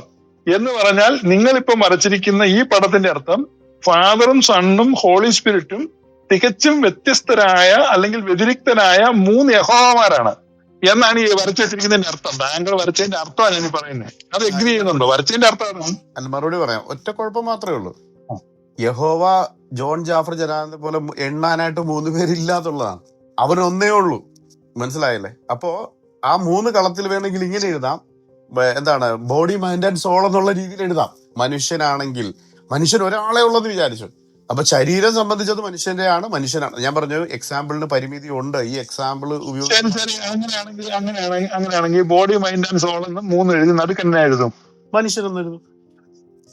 ബോഡി മനുഷ്യനാണോ? ബോഡി മനുഷ്യനാണ്. അതെങ്ങനെയാ ബോഡി മനുഷ്യനാണ്? പിന്നെ ബോഡി പിന്നെ മനുഷ്യന്റെ അല്ലാതെ മനുഷ്യന്റേതാണ്, പക്ഷെ മനുഷ്യനാകുന്നില്ലല്ലോ. പിന്നെ എന്ത് പറയും നമ്മള്? അങ്ങനെ എഴുതാൻ പറ്റില്ല. അതാണ് അത്. 3 പൂർണ്ണ മനുഷ്യരാണെങ്കിൽ, അല്ലെ 3 പൂർണ്ണ വ്യക്തികളാണെങ്കിൽ ഈ ഡയഗ്രം ഇങ്ങനെ വരയ്ക്കാൻ പറ്റുള്ളൂ. ഞാൻ പറഞ്ഞു എക്സാമ്പിളിന് പരിമിതി ഉണ്ട്. ഞാൻ കോമ്പോസിഷൻ ഇല്ല, പരിമിതി ഇല്ല. ഇത് നിങ്ങളുടെ ഈ ഡയഗ്രം കിടുക്കൻ ഡയഗ്രമാണ്. ഇത് കൃത്യമാണ്. ഇത് വെച്ച് കഴിയുമ്പം ഫാദറും യഹോവയാണ്, സണ്ണും യഹോവയാണ്, ഹോളി സ്പിരിറ്റും യഹോവയാണ്. അപ്പൊ നിങ്ങൾ എഴുതിയ father is not son, holy spirit is not father എന്ന് നിങ്ങൾ ആ സൈഡിൽ കൂടെ നോട്ട് എന്ന് കൊടുത്തിരിക്കുമ്പം 3 പേഴ്സൺസ് ആണത്. അല്ലെ ഫാദർ, സൺ ഈസ് 3 പേരുണ്ടാവും, യഹോവയാണ്. ഇടയ്ക്ക് ഒരു സൗണ്ട് പോയി കേട്ടോ, ഒന്നുകൂടെ റിപ്പീറ്റ് ചെയ്യോ? ഒന്ന് നോക്കട്ടെ. അതായത് നിങ്ങൾ ഇപ്പൊ എഴുതിയിരിക്കുന്നത് father is not son, son is not holy spirit, holy spirit is not father എന്ന് എഴുതുമ്പം 3 പേഴ്സൺസ് ആണ്. കാരണം ഫാദർ ഹോളി സ്പിരിറ്റ് അല്ല, വേറൊരാളാണ്. ഹോളി സ്പിരിറ്റ് സൺ അല്ല, അത് വേറൊരാളാണ്. ഈ 3 ആളുകളും യഹോവയാണ്. അപ്പം 3 യഹോവയുണ്ടെന്നാണ് ഈ പടത്തിന്റെ അർത്ഥം എന്നാണ് ഞാൻ പറഞ്ഞത്. അത് അല്ലെന്ന് എങ്ങനെ വരുന്നത്? ആര് നോക്കിയാലും 3 യഹോവയുണ്ടെന്ന് നിങ്ങൾ ഈ വരച്ചു വെച്ചിരിക്കുന്നത്. അതാണ് പറഞ്ഞത്. ഇത് ട്രിനിറ്റിയുടെ ഡയഗ്രാം. ഈ ഡയഗ്രാമിന്റെ ഹിസ്റ്ററി ഒന്നും ഞാൻ പറയുന്നില്ല. അതായത് 3 പേരും വ്യതിരക്തരായിരിക്കുമ്പോൾ തന്നെ 3 പേരും ഒരേ സബ്സ്റ്റൻസിലാണ്. പുത്രൻ അവന്റെ എക്സാക്ട് റെപ്രസെന്റേഷൻ ആണ്. കാണപ്പെടുന്ന രീതിയിൽ വന്ന് അവന്റെ പിന്നെ എന്താണ് സത്തയുടെ എക്സാക്ട് ഇമേജ് ആണെന്നാണ് എബ്രായർ 1:3 പറയുന്നത്. പുത്രനാണോ പിതാവെന്ന് ചോദിച്ചാൽ അല്ല. പിതാവും പുത്രനും ഒന്നാണോ എന്ന് ചോദിച്ചാൽ ആണ്. രണ്ടും ഒരേ സമയത്ത് ശരിയായി വരുന്നു. അതത്രേ ഉള്ളൂ. ബട്ട് ട്രിനിറ്റിയെ പറ്റി അറിയാമല്ലോ. പിന്നെന്താണ്? ഇനി ഇത് യഹോവയാണോ എന്നുള്ള കാര്യത്തിലാണ് ഞാൻ പറഞ്ഞു. യഹോവയ്ക്ക് ആത്മാവുണ്ട്. യഹോവയുടെ ആത്മാവ് വിശുദ്ധമാണോ? ആണ്. യഹോവയുടെ ആത്മാവ് സൃഷ്ടികർമ്മത്തിലുണ്ടോ? ഉണ്ട്. ഞാൻ നേരത്തെ പറഞ്ഞ ആർഗ്യുമെന്റ് ഇതിലെല്ലാം യഹോവയും ആത്മാവുമുണ്ട്. നമ്മൾ ആദിയിൽ അവനോട് കൂടെ ഉണ്ടായിരുന്നു എന്നാ വായിക്കുന്നത്. കാരണം സൃഷ്ടികർമ്മത്തിലൂടെയാണ് ആദി തുടങ്ങുന്നത്, ടൈം തുടങ്ങുന്നത്. അപ്പോഴത്തേക്കും ദൈവപുത്രൻ അവനോട് കൂടെ ഉണ്ടെന്നാണ് നമ്മൾ മനസ്സിലാക്കുന്നത്.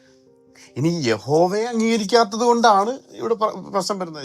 ഗ്ലോറിയസ് ഗോസ്പലിന്റെ എന്താണ് ട്രിനിറ്റിയുമായിട്ട് യാതൊരു ബന്ധവുമില്ല യഹോവയ്ക്ക് എന്നുള്ളതാണ് നിങ്ങളുടെ ആർഗ്യുമെന്റ്. പക്ഷെ ഞാൻ ഞാൻ പറഞ്ഞ ഈ ട്രിനിറ്റി ആയിട്ട് യഹോവയ്ക്ക് ബന്ധമില്ലെന്ന് ഇപ്പൊ ഞാൻ പറയാം. ഇപ്പൊ യഹോവ വരികയാണെങ്കിൽ ഞാൻ വാദിക്കുന്നതിന്റെ 1000 മടങ്ങ് ശക്തിയിൽ അദ്ദേഹം വാദിക്കും.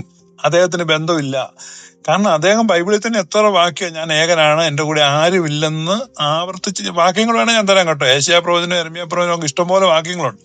ഞാൻ നിങ്ങൾക്കെല്ലാം ഫെമിലിയർ ആയതുകൊണ്ടാണ് ആ വാക്യങ്ങൾ എടുക്കാത്തത്. ഞാൻ ഏകനാണെന്നും തന്റെ കൂടെ ആരുമില്ലെന്നും ആരും ഉണ്ടായിരുന്നില്ലെന്നും എനിക്ക് ശേഷം ആരും വരുന്നില്ല, എനിക്ക് മുമ്പും ആരും ഇല്ലെന്നും ഒക്കെ എഴുതിയിട്ടുണ്ട്. അപ്പൊ അങ്ങനെ ഏകനാണെന്ന് പറയുന്ന യഹോവ ഇപ്പൊ ട്രിനിറ്റിയിൽ യഹോവ ഇല്ല, അല്ലെ യഹോവയ്ക്ക് ട്രിനിറ്റി ആയിട്ട് ബന്ധമില്ലെന്ന് ഞാൻ പറഞ്ഞാൽ എന്നെ സപ്പോർട്ട് ചെയ്യത്തുള്ളൂ, നിങ്ങളുടെ കൂടെ നിക്കത്തില്ല. നിങ്ങളുടെ ഈ വാദത്തിന്റെ കൂടെ യഹോവ പോലും നിക്കത്തില്ല. ഓക്കെ, നേരത്തെ പിന്നെ സിബി പാസ്റ്റർ സംബന്ധിച്ചൊരു വാക്യത്തിൽ ഞാൻ ഒന്ന് പിടിക്കുകയാണ്. അതായത് നേരത്തെ പറഞ്ഞത് കർത്താവ് എന്റെ കർത്താവിനോട്, ആരോട് പറഞ്ഞാണ്? പിതാവ് പുത്രനോട് പറഞ്ഞാണ് അല്ലെ. നമ്മൾ വായിക്കുന്നത് കൊരിന്ത്യർ ലേഖനത്തിൽ വായിക്കുന്നത് ഏക കർത്താവേ നമുക്കുള്ളൂ. എത്ര കർത്താവുണ്ട്? ഏക കർത്താവേ നമുക്കുള്ളൂ. അതെങ്ങനെയാണ് രണ്ട് കർത്താവായതപ്പോ? അതൊന്ന് പറയാമോ? പറയാം. ഏക കർത്താവേ നമുക്കുള്ളൂ എന്ന് എവിടെയാണ് പറയുന്നത്? കൊരിന്ത്യർ 8 നിങ്ങൾ പറഞ്ഞ വാക്യം. 1 കൊരിന്ത്യർ 8:3. 1 കൊരിന്ത്യർ 8 1 കൊരിന്ത്യർ 8 തന്നെ. അതുപോലെ തന്നെ 8:3 1 കൊരിന്ത്യർ 8 എഫേസ്യ ലേഖനത്തിലുണ്ട് കർത്താവ് ഒരുവൻ, ദൈവവും പിതാവുമായവൻ ഒരുവൻ. അപ്പൊ ഞാൻ ചോദിച്ചത്, പിതാവ് കർത്താവാണോ? അതെ. അപ്പൊ എങ്ങനെ പുത്രന് ഏക കർത്താവ് വന്നേ? പിതാവ് ഏക ദൈവമാണോ? പിതാവും പുത്രനും ഏക ദൈവമാണെന്ന് വാക്യമുണ്ട്. ഞാൻ ചോദിച്ചതിന് ഉത്തരം പറഞ്ഞിട്ട് ഞാൻ അങ്ങോട്ട് പറയാം. അതെ, ഈ പിതാവ് യേശു ഏക കർത്താവാണ്. ആ കർത്തൃത്വം പിതാവിൽ നിന്ന് കിട്ടുന്ന കർത്തൃത്വമാണ്. അതുകൊണ്ട് ആ കർത്തൃത്വം പിതാവിലുണ്ട്. അതാണ് പിതാവിനെ കർത്താവ്. പരിശുദ്ധാത്മാവും കർത്താവ് എന്നാ പറയുന്നത്. പരിശുദ്ധാത്മാവിനെയും കർത്താവ് എന്നാ പറയുന്നത്. അല്ല, അപ്പൊ യോഹന്നാൻ ആദ്യം പറയുന്നത് പിന്നെ നീ അയച്ച ഏക സത്യദൈവമേ നിന്നെയും നീ അയച്ച യേശു ക്രിസ്തുവിനെ വിശ്വസിക്കുന്നതാണ്. അപ്പൊ നമ്മൾ അത് വായിക്കുന്ന ആൾക്കാർക്ക്, മുസ്ലിംസിനൊക്കെ തോന്നും അത് കണ്ടോ, ഇത് പിതാവാണ് ഏക ദൈവം. എന്നാൽ നമ്മൾ യോഹന്നാന്റെ ലേഖനത്തിലേക്ക് പോകുമ്പോൾ കാണുന്നു ദൈവത്തിന് വന്നുവെന്നും അവനെ അറിയുവാൻ വിവേകം തന്നുവെന്നും നാം അറിയുന്നു. അവൻ സത്യദൈവവും നിത്യജീവനുമാകുന്നു, നാം അവന്റെ പിതാവിലും ആകുന്നു എന്ന് പറയുന്നു.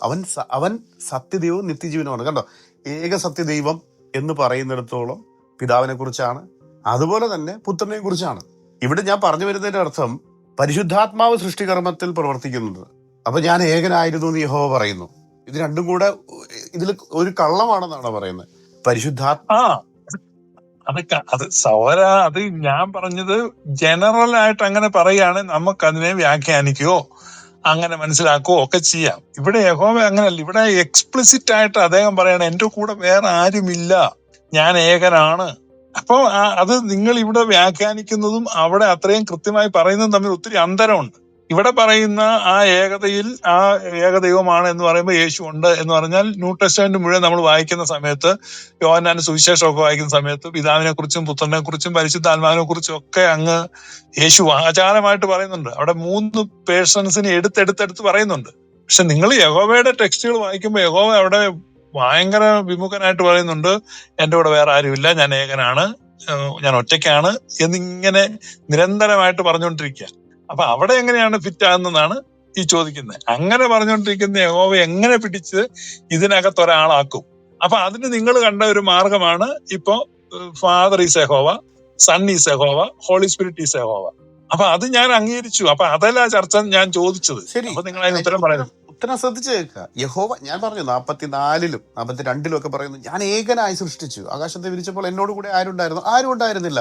പക്ഷെ പിന്നെ യോബിന്റെ പുസ്തകത്തിലും മറ്റനേക ഉൽപ്പത്തിയിലും തന്നെ നോക്കിയേ, പരിശുദ്ധാത്മാവാണ് നിർമ്മിതിയിൽ കൂടെ ഉണ്ടായിരുന്നു. അപ്പോൾ ആ സ്റ്റേറ്റ്മെന്റ് ഫോൾസ് ആണെന്ന് പറഞ്ഞാൽ പിന്നെ ആർഗ്യുമെന്റേ വരുന്നില്ല. കാരണം പിന്നെ എല്ലാ സ്റ്റേറ്റ്മെന്റും ഫോൾസ് ആണെന്ന് പറഞ്ഞ് നിരാകരിക്കാനേ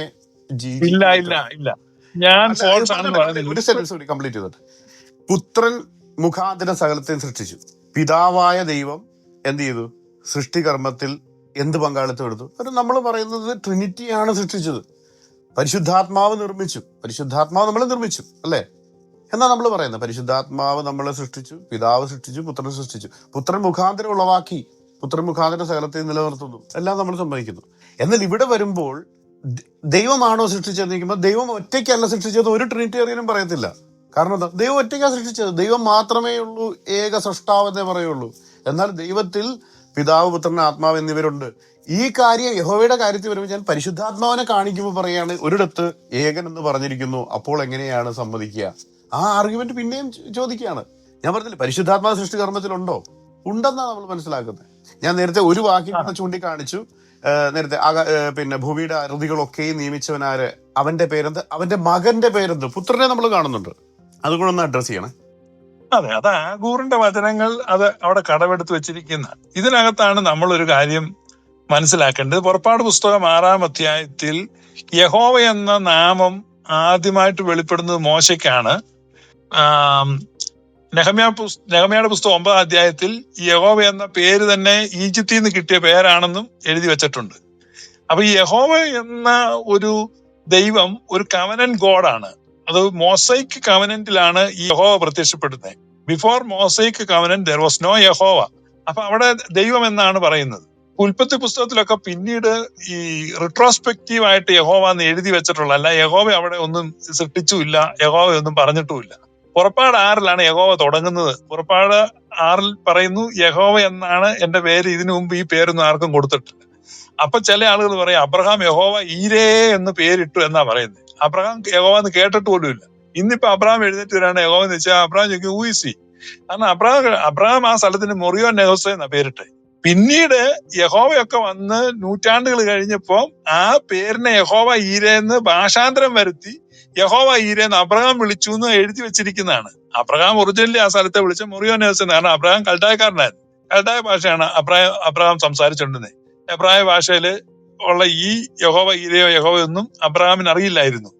നമ്മൾ ഈ ഒരു കാര്യങ്ങളെ പരിഗണിക്കാതെ ഉൽപ്പത്തി പുസ്തകത്തിൽ പോയിട്ട് അവിടെ യഹോവ ഉണ്ടായിരുന്നെന്നും ആ യഹോവയായിരുന്നെന്നും പറയുമ്പോൾ അത് ശരിയായ ധാരണ ഇല്ലാത്തതുകൊണ്ടാണ് അങ്ങനെ വരുന്നത്. അപ്പൊ പുറപ്പാട് പുസ്തകത്തിൽ യഹോവ താൻ അവതരിക്കുകയാണ്. ഇസ്രായേൽ തന്റെ ആദിജാതനാണ്. ആ കവനന്റ് കോഡാണ്. ആ കവനന്റിനകത്ത് നിന്നിട്ടാണ് യഹോവ പറയുന്നത്. ആ കവനന്റിനകത്തൂടെ യഹോവ സംസാരിക്കുമ്പോൾ എക്സ്പ്ലിസിറ്റ് ആയിട്ട് താൻ ഏകനാണ്, ഒറ്റയ്ക്കാണ്, വേറെ ആരും തന്റെ കൂടെ ഇല്ല, ഏകനായി ഞാൻ അത്ഭുതം ചെയ്യും, ഏകനായി ഞാൻ വഴി നടത്തും എന്ന് പറഞ്ഞ ഏകനായിട്ട് നടക്കുന്ന ഒരു സിംഗിൾ പേഴ്സണായിട്ടാണ് യഹോവ തന്നെ അവതരിപ്പിക്കുന്നത്.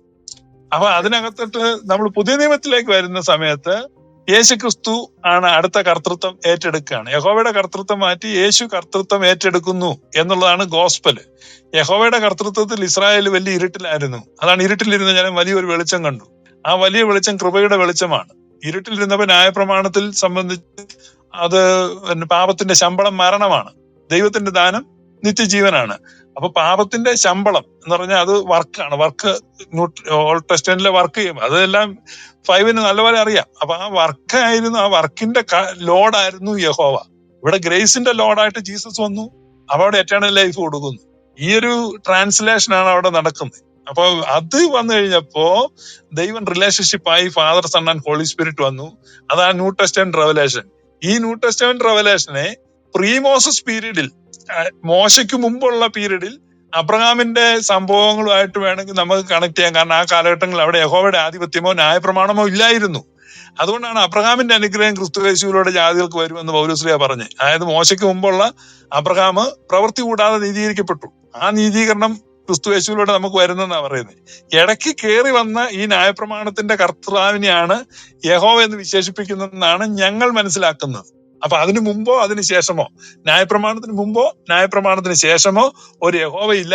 യഹോവ ന്യായപ്രമാണത്തിന്റെ കർത്താവായിട്ടാണ് ഞങ്ങൾ മനസ്സിലാക്കുന്നത്. ഇത് ഞങ്ങൾ എന്താണ് പറയുന്നതെന്ന് മനസ്സിലാകാത്തതുകൊണ്ടാണ് 5 ആ രീതിയിൽ ആർഗ്യൂ ചെയ്തത്.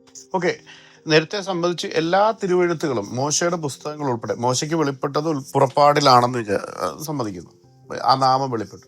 പക്ഷെ മോശ പറയുന്ന സ്റ്റേറ്റ്മെന്റ്സ് സത്യമാണോ? പുറപ്പാട് 2:4 എല്ലാ തിരുവെഴുത്തുകളും ദൈവശാസ്ത്രീയമാണെന്ന് നേരത്തെ സംബന്ധിച്ചുകൊണ്ടാണ് ഞാൻ ചോദിക്കുന്നത്. പുറപ്പാട് 2:4 യഹോവയായ ദൈവം ആകാശവും ഭൂമിയും സൃഷ്ടിച്ച നാളിൽ എന്ന് പറയുന്നു. അത് യാഹ്വേ, 3068 ഗ്രീക്ക് യാഹ്വേ, YHWH. ആ സ്റ്റേറ്റ്മെന്റ് ഒരു ട്രൂ സ്റ്റേറ്റ്മെന്റ് ആണോ അതോ ഫോൾസ് സ്റ്റേറ്റ്മെന്റ് ആണോ? ഉൽപ്പത്തി 2:4 മോശ തനിക്ക് വെളിപ്പെട്ട യഹോവയാണ് സൃഷ്ടിച്ചത് എന്നുള്ള ദൈവശാസ്ത്രീയ വചനമാണെങ്കിൽ മോശ പറയുന്ന ഉൽപ്പത്തി 2:4 ഒരു ട്രൂ സ്റ്റേറ്റ്മെന്റ് ആണോ ഫോൾസ് സ്റ്റേറ്റ്മെന്റ് ആണോ? ഏത് സ്റ്റേറ്റ്മെന്റ്? മോശയുടെ പുസ്തകമാണല്ലോ പഞ്ചഗ്രന്ഥങ്ങൾ. അത് ഉൽപ്പത്തി 2:4 പറയുന്നത് യഹോവയായ ദൈവമാണ് ആകാശവും ഭൂമിയും സൃഷ്ടിച്ചതെന്ന്. ആ സ്റ്റേറ്റ്മെന്റ് ഒരു കള്ളമാണോ സത്യമാണോ?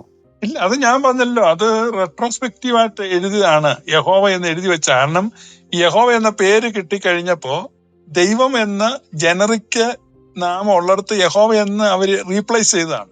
മനസ്സിലായി? അത് അതിനെക്കുറിച്ച് പിന്നെ യെരമ്യാ പ്രവചനം 8:8 എഴുതിയിട്ടുണ്ട്. യെരമ്യാ പ്രവാചകന്റെ പുസ്തകം 8:8 അവിടെ പറയുന്നുണ്ട്, യഹോവയുടെ ന്യായപ്രമാണം ഞങ്ങളുടെ പക്കലുണ്ടെന്ന് നിങ്ങൾ പറയുന്നുവോ? നിങ്ങൾ ജ്ഞാനികൾ. കണ്ടോ, ശാസ്ത്രിമാരുടെ കള്ള എഴുത്തുപോൽ അതിനെ വ്യാജമാക്കി തീർത്തിരിക്കുന്നു. അപ്പൊ ഒരുപാട് വ്യാജം അതിനകത്ത് കയറി എന്ന് ബൈബിൾ തന്നെ സാക്ഷ്യപ്പെടുത്തുകയാണ്. എല്ലാരും എടുത്ത് വായിക്കണം യെരമ്യാവ് 8:8. യഹോവയുടെ ന്യായപ്രമാണം മുഴുവൻ കള്ള എഴുത്തുപോൽ വന്ന് കയറി തിരുത്തിയിട്ടുണ്ട് എന്ന് യെരമ്യാവ് തന്നെ പറയുന്നുണ്ട്. അപ്പൊ നമ്മളത് ബുദ്ധിപൂർവ്വം വായിച്ച് മനസ്സിലാക്കണം.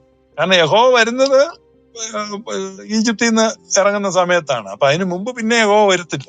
അപ്പൊ അവിടെ യഹോവെന്ന് എഴുതി വെച്ചത് ശാസ്ത്രിമാർ എഴുതി വെച്ചതാണ്. അത് ബൈബിൾ തന്നെ സാക്ഷ്യപ്പെടുത്തുന്നുണ്ട്, ഞാനായിട്ട് ആരോപിക്കുന്നതല്ല. അപ്പോ അതൊരു കറക്റ്റ് സ്റ്റേറ്റ്മെന്റ് ആണ്. പക്ഷെ ഇടയ്ക്ക് ആരോ ആ യഹോവ എന്ന് കയറ്റിയതാണെന്നാണോ പറയുന്നത്? അവനല്ലാതെ വരുവോ? ഈ ആള് തന്നെ പറയുക. അപ്പൊ ഞാൻ ചോദിക്കുന്ന പുറപ്പാട് 6 നുണയാന്ന് വരും.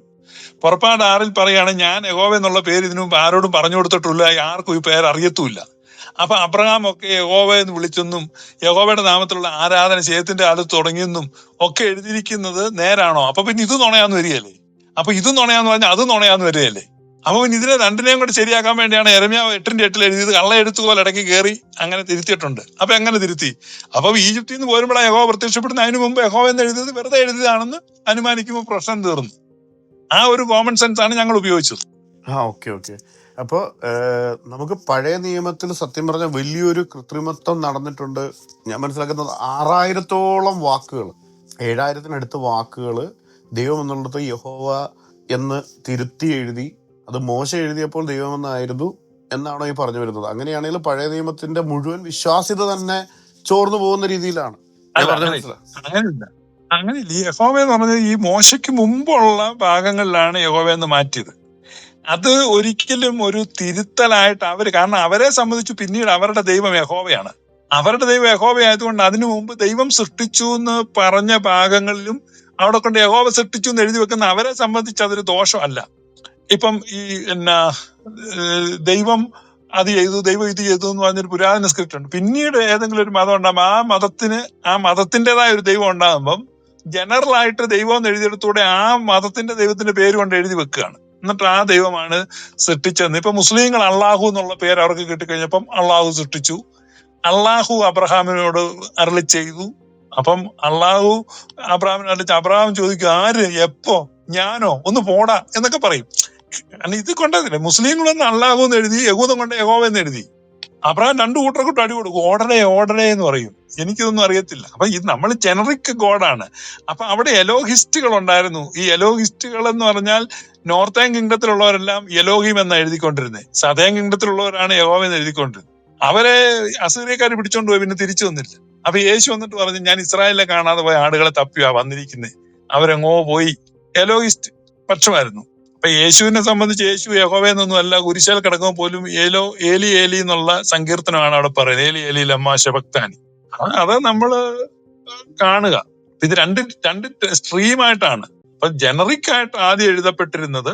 പിന്നീട് ഈ എലോഹിസ്റ്റ് സ്ക്രിപ്റ്റേഴ്സ് ഒക്കെ ഇവര് ഈ യാഹിസ്റ്റുകൾ എന്ത് ചെയ്തു, അതിനെ തമസ്കരിക്കുകയും അതിനെ കുറെ തിരുത്തുകയും ചെയ്തു. എന്നിട്ട് അവരുടെ സ്ക്രിപ്ചർ ആക്കി മാറ്റി. അപ്പൊ അതുകൊണ്ടാണ് അങ്ങനെ വന്നിട്ടുള്ളത്. ബൈബിൾ റിഡാക്ഷൻ എന്ന് പറഞ്ഞൊരു ടോപ്പിക് ഉണ്ട്. ബൈബിൾ റിഡാക്ടേഴ്സ് എന്ന് സെർച്ച് ചെയ്ത് കഴിഞ്ഞാൽ നല്ല സ്കോളാസ്റ്റിക് ആയിട്ടുള്ള സംഭവങ്ങള്, ആർട്ടിക്കിൾസ് ഒക്കെ വായിക്കാം. ഞാൻ താഴെ ഇരിക്കുന്നവർക്ക് വേണ്ടി കൂടിയാ പറയുന്നത്. ബൈബിൾ റിഡാക്ഷൻ എന്നുള്ള ഒരു ടോപ്പിക് നിങ്ങൾ സെർച്ച് ചെയ്യുക. റിഡാക്ഷൻ ഹാസ് ഹാപ്പൻ, റിഡാക്ടേഴ്സ് വേർ ദെയർ. യഹോവയുടെ ഭാര്യ ആയിരുന്നു അഷേര എന്ന് എഴുതി വെച്ച ഒരുപാട് ഭാഗങ്ങളായിരുന്നു. ഏകദേശം 11 വാക്യങ്ങൾ തിരുത്തിയിട്ടുണ്ട്. യഹോവയുടെ ഭാര്യ അഷേര. ആ അഷേര എന്നുള്ള ഭാഗത്ത് വൃക്ഷം എന്ന് തിരുത്തിയിട്ടുണ്ട്. അപ്പൊ നിങ്ങൾ ഒരു മരത്തെ ആരാധിക്കുന്നതായിട്ടും മരത്തെ അലങ്കരിക്കുന്നതായിട്ടും ഒക്കെ നിങ്ങൾക്ക് പ്രവചന പുസ്തകങ്ങൾ കാണാം. ആ മരം സത്യത്തെ അഷേരയായിരുന്നു. അങ്ങനെ ഒത്തിരി തിരുത്തലുകൾ വന്നിട്ടുണ്ട്. അപ്പൊ നേരത്തെ ഒരു സ്റ്റേറ്റ്മെന്റ് പറഞ്ഞു, അബ്രഹാം ഒരിക്കലും ആ സ്ഥലത്തിന് യാഹ്വേ യരാ അല്ലെങ്കിൽ 368,700 ഉൽപ്പത്തി 22:14 പറഞ്ഞിട്ടുള്ളതാണ്. അത് കൽദായ ഭാഷയിലാണെന്ന് പഠിപ്പിക്കുന്ന ഏതെങ്കിലും യഹൂദരുടെ ഏതെങ്കിലും റൈറ്റിംഗ് ഉണ്ടോ? കാരണം യാഹ്വേ ഇരേ എന്ന് തന്നെയാണ്. ഇപ്പൊ മോശ എഴുതിയത് യാഹ്വേ എന്നല്ലായിരുന്നു. അത് പിന്നീട് ആ സ്ഥലത്തിന് തിരുത്തിയിട്ട് അതിന്റെ അടിസ്ഥാനത്തിലാണോ പിന്നെ ഇന്ന് വരെ ആ സ്ഥലത്തിന് യാഹ്വേ ഇരേ എന്നറിയപ്പെടുന്നു എന്ന് എഴുതിയിരിക്കുന്നത്? അപ്പൊ എവിടെ വെച്ചാണ് ആ സ്ഥലത്തിന്റെ പേര് മാറിയത്? സ്ഥലങ്ങളുടെ പേര് മാറുന്നത് വളരെ എളുപ്പമാണ്. ഇപ്പൊ തന്നെ നമുക്കറിയാം സുൽത്താൻസ് ബാറ്ററി, സുൽത്താൻ ബത്തേരി എന്ന് പറയുന്നത്. ഇപ്പൊ ആ സ്ഥലത്തിന്റെ പേര് മാറ്റണമെന്ന് നമ്മുടെ സുരേന്ദ്രനൊക്കെ നടക്കുന്നുണ്ട്. ഗണപതി കോവിൽ, ഗണപതി വട്ടമെന്നോ മറ്റോ ആക്കണമെന്ന് പറയും. ഇപ്പൊ ഇത് സ്ഥലപ്പേരുകൾ എപ്പോഴും മാറിക്കൊണ്ടായിരിക്കും. അപ്പൊ അബ്രഹാമിന്റെ അത് കാലത്ത് സമ്മതിച്ചു. നമുക്ക് ഏതെങ്കിലും ഒരു യഹൂദൻ എഴുതിയതുണ്ടോ? കാരണം ഇത് യാഹ്വീരെ എന്നുള്ളതല്ലായിരുന്നു. മറ്റു വേറൊരു ഇതുകൂടെ ഉണ്ട്. ഞാൻ പറഞ്ഞത് ഒരു ഉദാഹരണം മാത്രമേ എടുത്തുള്ളൂ.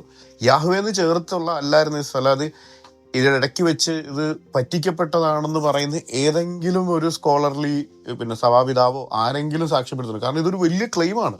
പഴയ നിയമത്തിലെ ഇതെല്ലാം യഹോവ എന്നുള്ളത് സത്യം പറഞ്ഞ ഇടയ്ക്ക് കയറി വന്നത് അത് തിരുവെഴുത്ത് നമ്മുടെ കയ്യിലിരിക്കുന്ന പുസ്തകത്തിൽ തന്നെ ചോദ്യം ചെയ്യുന്നതാണ്. കാരണം നമ്മുടെ കയ്യിൽ അങ്ങനെയാണെങ്കിൽ, കാരണം പിന്നെ മാസറേറ്റ്സും സ്ക്രൈബ്സ് ഒക്കെ വർക്ക് ചെയ്തിരുന്നത് ഇവിടെ ദൈവത്തിന്റെ പേര് കട്ട് കോപ്പി പേസ്റ്റ് ചെയ്തു എന്ന് പറഞ്ഞാൽ that is totally another Bible. മനസ്സിലായോ? അപ്പോൾ സഹോദര ഇങ്ങനെ ഞാൻ പറയാം, സംഭവിച്ചിട്ടുണ്ടെന്ന് ഏതെങ്കിലും യഹൂദ സ്കോളർ പറഞ്ഞു? അബ്രഹാം സംസാരിച്ച ഭാഷ ഏതാ? പറഞ്ഞോളൂ, കേൾക്കാം. അബ്രഹാം സംസാരിച്ച ഭാഷ അരമായിക്ക് ഭാഷയാണ്, അരമായിക്കാണ്. അതാണ് ഈ കൽദായ ഭാഷ എന്ന് പറയുന്നത്. അരമായിക്കാണ്, സുറിയാനിയാണ്. ആ സുറിയാനി ഭാഷയിൽ ആ സ്ഥലത്തിന് പേര് മൊറിയോ നെവ്സ് എന്നാണ്. അപ്പൊ മൊറിയോ നെവ്സ് എന്നാണ് ആ സ്ഥലത്തിന്റെ പേരിട്ടത്. പിന്നീട് ഹീബ്രു ഭാഷ ഡെവലപ്പ് ചെയ്ത് വരികയും യഹോവ ഇൻട്രൊഡ്യൂസ് ചെയ്യപ്പെടുകയും ചെയ്തു കഴിഞ്ഞപ്പോ അവർ ആ സ്ഥലത്തിന് യഹോവ ഈരെ എന്ന് എഴുതി. അങ്ങനെയാണ് യഹോവ ഈരെ എന്നുള്ളത് യഹൂദൻ പറയാൻ തുടങ്ങിയത്. ഇത് ഹീബ്രു ഭാഷയെക്കാളും പഴക്കമുള്ള ഭാഷയാണ് സുറിയാനി ഭാഷ, അല്ലെങ്കിൽ ഈ അരമായ ഭാഷ. അരമായ ഭാഷ 5000 വർഷം പഴക്കമുണ്ട്. ഇത് ഓൾഡസ്റ്റ് ലാംഗ്വേജ് ആണ്. അബ്രഹാം സംസാരിച്ച അരമായയാണ്. ഒത്തിരി പേര് അബ്രഹാം ഹീബ്രു സംസാരിച്ചോണ്ടിരുന്നു എന്നുള്ള ചിന്തയിലാണ് ഈ പ്രശ്നം. അതൊരു ഫാക്റ്റ് ആണ് ഞാൻ പറഞ്ഞത്. അല്ല, ഞാൻ പറയുന്നത് ഇതിനെ സപ്പോർട്ട് ചെയ്യുന്ന സഭാപിതാക്കന്മാരാരെങ്കിലും ഉണ്ടോ? കാരണം ഇത് ഇത് സത്യം പറഞ്ഞ മനുഷ്യ ചരിത്രത്തിലെ ഏറ്റവും വലിയ പറ്റിപ്പാണ് ഇവിടെ നടന്നിരിക്കുന്നത്. ആണ്. അത് ശരി. അല്ല, ഞാൻ ചോദിക്കുന്നത് അങ്ങനെയാണെങ്കിൽ അതിനെ സപ്പോർട്ട് ചെയ്ത്, കാരണം ഇത്രയും വലിയ ഇതിനെ സംബന്ധിക്കുന്ന ഒരു സ്കോളാസ്റ്റിക് സപ്പോർട്ട്, ഒരു പണ്ഡിത ലോകത്തിൻ്റെതായ ഒരു റെഫറൻസ് ഒക്കെയാണ് 5 ചോദിക്കുന്നത്, അല്ലേ? അല്ല, പണ്ഡിത ലോകം എന്നല്ല, ക്രിസ്തീയ ചരിത്രത്തില് ഇങ്ങനൊരു പറ്റിയിട്ട് നടന്നതായിട്ട് കണ്ടിട്ട്. അപ്പൊ ഇതിന്റെ റെഫറൻസ് ആണ് 5 വേണ്ട, അതല്ല ചോദിക്കുന്നത്. ഇതിനൊരു റെഫറൻസ് ഉണ്ടോ? അതായത് ഈ ഇപ്പൊ ഗ്ലോറിയസ് ഗോസ്പൽ കണ്ടുപിടിച്ചിരിക്കുന്നത് വലിയൊരു ഇതായിട്ടാണ്. എന്റെ സഹോദര, ഞാൻ എല്ലാ എളിമയോടെ താഴ്മയോടെ ഞാനിപ്പോ ഇവിടെ കുറച്ച് ആളുകൾ ഇരിപ്പുണ്ട്. 100 പേർക്ക് മുകളിലേലും കാണും. എല്ലാവരുടെയും മുമ്പിൽ ഏറ്റവും താഴ്മയോടെ പറയണേ, ഞങ്ങൾ ഒന്നും കണ്ടുപിടിച്ചിട്ടില്ല, ഞങ്ങൾ ഒന്നും ഇൻട്രൊഡ്യൂസ് ചെയ്തിട്ടില്ല, ഞാൻ പ്രത്യേകിച്ച് ഒന്നും കണ്ടുപിടിച്ചിട്ടില്ല. ഇതെല്ലാം തന്നെ നേരത്തെ എഴുതപ്പെട്ടിട്ടുള്ള കാര്യങ്ങളും പറയപ്പെടുന്ന കാര്യങ്ങളും. നമ്മൾ പുതുതായിട്ട് ഒരു കാര്യവും അവതരിപ്പിക്കുന്നില്ല സഹോദര. അപ്പൊ അതുകൊണ്ട് ഈ പറഞ്ഞ കാര്യങ്ങൾക്ക് reference is not ready available with me. കാരണം നമ്മളൊരു കാഷ്വൽ ടോക്ക് ആയതുകൊണ്ട് നിങ്ങൾക്ക് വേണമെങ്കിൽ അടുത്ത പ്രാവശ്യം നമ്മൾ കാണുമ്പോൾ ഞാൻ ഇതിന്റെ ഒരു ഇപ്പൊ തന്നെ തരാനല്ലോ. അല്ലല്ല, ഞാൻ തരാം. ഇപ്പൊ ഞാനിപ്പോ അതും വെച്ചോണ്ടല്ലോ, നമ്മളിപ്പോ അങ്ങനെ ഫോർമൽ ഡിബേറ്റ് അല്ല. അല്ലല്ല, തീർച്ചയായിട്ടും ഞാൻ അങ്ങനെ വിചാരിച്ചില്ല. സോറി, ഞാൻ ചോദിച്ചത് അങ്ങനെ ഉണ്ടെങ്കിൽ അത് നെക്സ്റ്റ് ടൈം നമ്മൾ സംസാരിക്കുമ്പോ എനിക്ക് തരണമെന്ന് ഞാൻ പറഞ്ഞു. അത്രേ ഞാൻ പറഞ്ഞു. അത് നെക്സ്റ്റ് ടൈം വേണ്ടത്, ഞാൻ ഇൻ ബിറ്റ്വീൻ നിങ്ങൾക്ക് അയച്ചു തരാം, കുഴപ്പമില്ല. ഓക്കെ. അത് പറഞ്ഞതേ ഉള്ളൂ. കാരണം ഇതൊരു മോണുമെന്റൽ ക്ലെയിം ആണ്. ഞാൻ പറഞ്ഞ മനസ്സിലായി, ഇത് ചെറിയ ക്ലെയിം അല്ല. എന്തായാലും ഒരു പോയിന്റിലേക്ക് നമുക്ക് വരാം. നമ്മൾ ശരിക്കും പറഞ്ഞ് ഡൈവേർട്ടായി ഒരുപാട് പോയി. നേരത്തെ പറഞ്ഞു ഞാൻ ആദ്യം ഉന്നയിച്ച വാക്യം എന്ന് പറയുന്നത് സദൃശ്യവാക്യങ്ങൾ 34 അതിന്റെ ഓദറിനെ പറ്റി ഒരു ഇത് വരാതിരിക്കാൻ ഞാൻ ആദ്യം തന്നെ പറഞ്ഞായിരുന്നു. ആഗൂർ എന്ന് പറയുന്നത് യഹൂദരുടെ സ്കോളർഷിപ്പ് പറയുന്നത് അത് സോളമൻ തന്നെയാണ്. കാരണം ചിലപ്പോഴൊക്കെ തനിയെ വേറെ പേരിലാണ് അറിയപ്പെടുന്നത്. ജ്ഞാനം ഗ്യാദർ ചെയ്ത് വെച്ച്, കാരണം യാക്കേന്ന് ആർക്കും പേരിടാറില്ല. വാള് വെക്കുന്നവനാ. അതായത് ഈ ആഗൂറ്, ലെമുവേലെ, ഇനി എന്താ സോളമനെ ആയിക്കോട്ടെ. അപ്പൊ അത് പോട്ടെ, അതാ പറഞ്ഞ അതിൽ കയറി പിടിക്കുന്നത്. അത് എടുക്കുന്നില്ല സവാലറ്റ് അതിനകത്ത്. ശരി. അപ്പൊ ദൈവത്തിന് പുത്രനുണ്ടെന്നും ഒക്കെ ഉള്ള മിന്നലാട്ടം പോലെയുള്ള ഈ ഞാൻ പറഞ്ഞല്ലോ, അത് ഗ്ലിംസസ് ആണ്, ഗ്ലിംസസ് ഓഫ് ട്രൂത്ത് ആണ്. ഇത് ഞാൻ നേരത്തെ ഈ പെന്റക്കോസിലായിരുന്നപ്പം ഈ ട്രിനിറ്റിയുടെ ക്ലാസ് എടുക്കുമ്പോൾ ഈ സദൃശവാക്യം 30 എടുത്ത് വെച്ച് ദൈവത്തിന് പുത്രനുണ്ട്, അതിന്റെ സൂചനകൾ പഴയ നിയമത്തിലുണ്ട്. ഇപ്പം the Trinity in the old testament എന്ന് പറഞ്ഞാൽ തന്നെ ഞാൻ വീഡിയോ പബ്ലിഷ് ചെയ്തിട്ടുണ്ട്. അപ്പൊ അത് ഒരുപാട് വാക്യങ്ങൾ വെച്ച് ട്രിനിറ്റി ഓൾഡ് ടെസ്റ്റമെന്റ് ഉണ്ടായിരുന്നെന്നും, ഈ ഓൾഡ് ടെസ്റ്റമെന്റ് സത്യത്തിൽ ജൂവിഷിനിടെ ബൈനിറ്റേറിയൻസ് ഉണ്ടായിരുന്നു. ബൈനിറ്റേറിയൻ എന്ന് പറഞ്ഞൊരു വിഭാഗമുണ്ട്. എന്ന് പറഞ്ഞാൽ ദൈവത്തിൽ രണ്ടുപേരുണ്ടെന്ന്. ട്രിനിറ്റേറിയൻസ് ഇല്ലായിരുന്നു, ബൈനിറ്റേറിയൻസ് ആർ വേറെ. ദൈവവും ഒരാളും കൂടെ ഉണ്ടായിരുന്നൊക്കെ വിശ്വസിക്കുന്ന കുറെ ഈ ജൂയിഷ് യഹൂദന്മാർക്ക് അങ്ങനെ ഒരു ഏകശിലാരൂപത്തിലുള്ള വിശ്വാസം അല്ലായിരുന്നു. അവരുടെ ഈ സ്കൂൾസ് ആയിരുന്നു. അപ്പൊ ചില സ്കൂൾസിൽ ബൈനിറ്റേറിയൻ സ്കൂൾസ് ഉണ്ടായിരുന്നു. അപ്പൊ അത് അവർ ഈ വാക്യങ്ങളൊക്കെ എടുക്കുമായിരുന്നു. എന്ന് പറഞ്ഞാൽ അതൊരു പെർഫെക്റ്റ് റെവലേഷൻ ഒന്നും അല്ല. പെർഫെക്റ്റ് റെവലേഷൻ യേശു ക്രിസ്തുവിലാ വന്നേ. പിന്നെ യഹോവ എന്ന ഈ ദൈവം കവനന്റ് കോഡാണെന്നും യഹോവ ഇത്രയും കൃത്യമായിട്ട് തനിക്ക് താനൊറ്റയ്ക്കാണെന്ന് പറയുകയും ചെയ്യുന്നു എന്നുള്ള ഒരു പോയിന്റാണ് ഞാൻ പറഞ്ഞത്. അപ്പൊ അല്ലാതെ നിങ്ങൾ പറഞ്ഞ വാക്യത്തെ ഞാൻ വില കുറച്ച് കാണുന്നൊന്നും അല്ല കേട്ടോ. അല്ല, ആ വാക്യത്തില് പിന്നെ ദൈവത്തിന്റെ ഇത് നിയമിച്ചത് ആര്, അവന്റെ മകന്റെ പേരെന്ത് നിനക്ക് അറിയാമോ? അപ്പൊ ദൈവത്തിന്റെ ഒരു മകനുണ്ടെന്നും അതിന്റെ 9-ാം വാക്യത്തില് യഹോവയോട് അപേക്ഷിക്കുകയാണ്, എന്നെ ഞാൻ ഇങ്ങനത്തെ ദോഷങ്ങൾ ചെയ്യാൻ എന്നെ സംഗതി വരുത്തരുത്. അവിടെ ഒരു ദൈവത്തെയാണ് ഉദ്ധരിക്കുന്നതും അപേക്ഷിക്കുന്നതും. 30-1 മുതൽ വായിച്ചു കഴിഞ്ഞാൽ നമ്മൾ ഓദറിനെ പറ്റി സത്യത്തിൽ യഹോവ കർത്താവായിരുന്നു, ലോർഡ്. യഹോവ ഇസ്രായേലിന്റെ ലോർഡായിരുന്നു. അപ്പൊ തന്നെ അവര് ചിലപ്പോ ദൈവം എന്ന് ഒരാളെ പറ്റി പറഞ്ഞിട്ടുണ്ട്. അപ്പൊ അവർക്കൊരു ചെറിയ അവബോധം ഉണ്ടായിരുന്നു. ഇപ്പൊ പറഞ്ഞു കഴിഞ്ഞാൽ അബ്രഹാമിന്റെ അടുത്ത് വരുമ്പം മൽക്കീസദേക്ക് അത്യുന്നതനായ ദൈവത്തിന്റെ പുരോഹിതനാണ്. ഇപ്പൊ ആ ഒരു അണ്ടർസ്റ്റാൻഡിങ് പിശാച് യേശുവിനോട് പറയുമ്പം അത്യുന്നതനായ ദൈവത്തിന്റെ അല്ലെ മഹോന്നതനായ ദൈവത്തിന്റെ പുത്ര എന്ന് വിളിക്കുന്നുണ്ട്. അത് ഏൽ ഏലിയോൺ, ദ സൺ ഓഫ് ഏൽ ഏലിയോൺ എന്നാണ് വിളിക്കുന്നത്. അപ്പൊ അങ്ങനെയെല്ലാം ഉണ്ട്. കാരണം ഇതിനകത്ത് ഈ പറഞ്ഞ പോലെ നമ്മൾ നൂറ്റാണ്ടുകളുടെ ഇടയിൽ ഉദാഹരണം പറഞ്ഞ ഹീബ്രു സ്ക്രിപ്റ്റ് തന്നെ ടോട്ടലി ലോസ്റ്റ് ആയി പോയി. മോശ എഴുതുന്ന ഹീബ്രു സ്ക്രിപ്റ്റ് ഇന്നത്തെ ചൈനീസ് ലിപി പോലെ ചിത്രലിപി ആയിരുന്നു.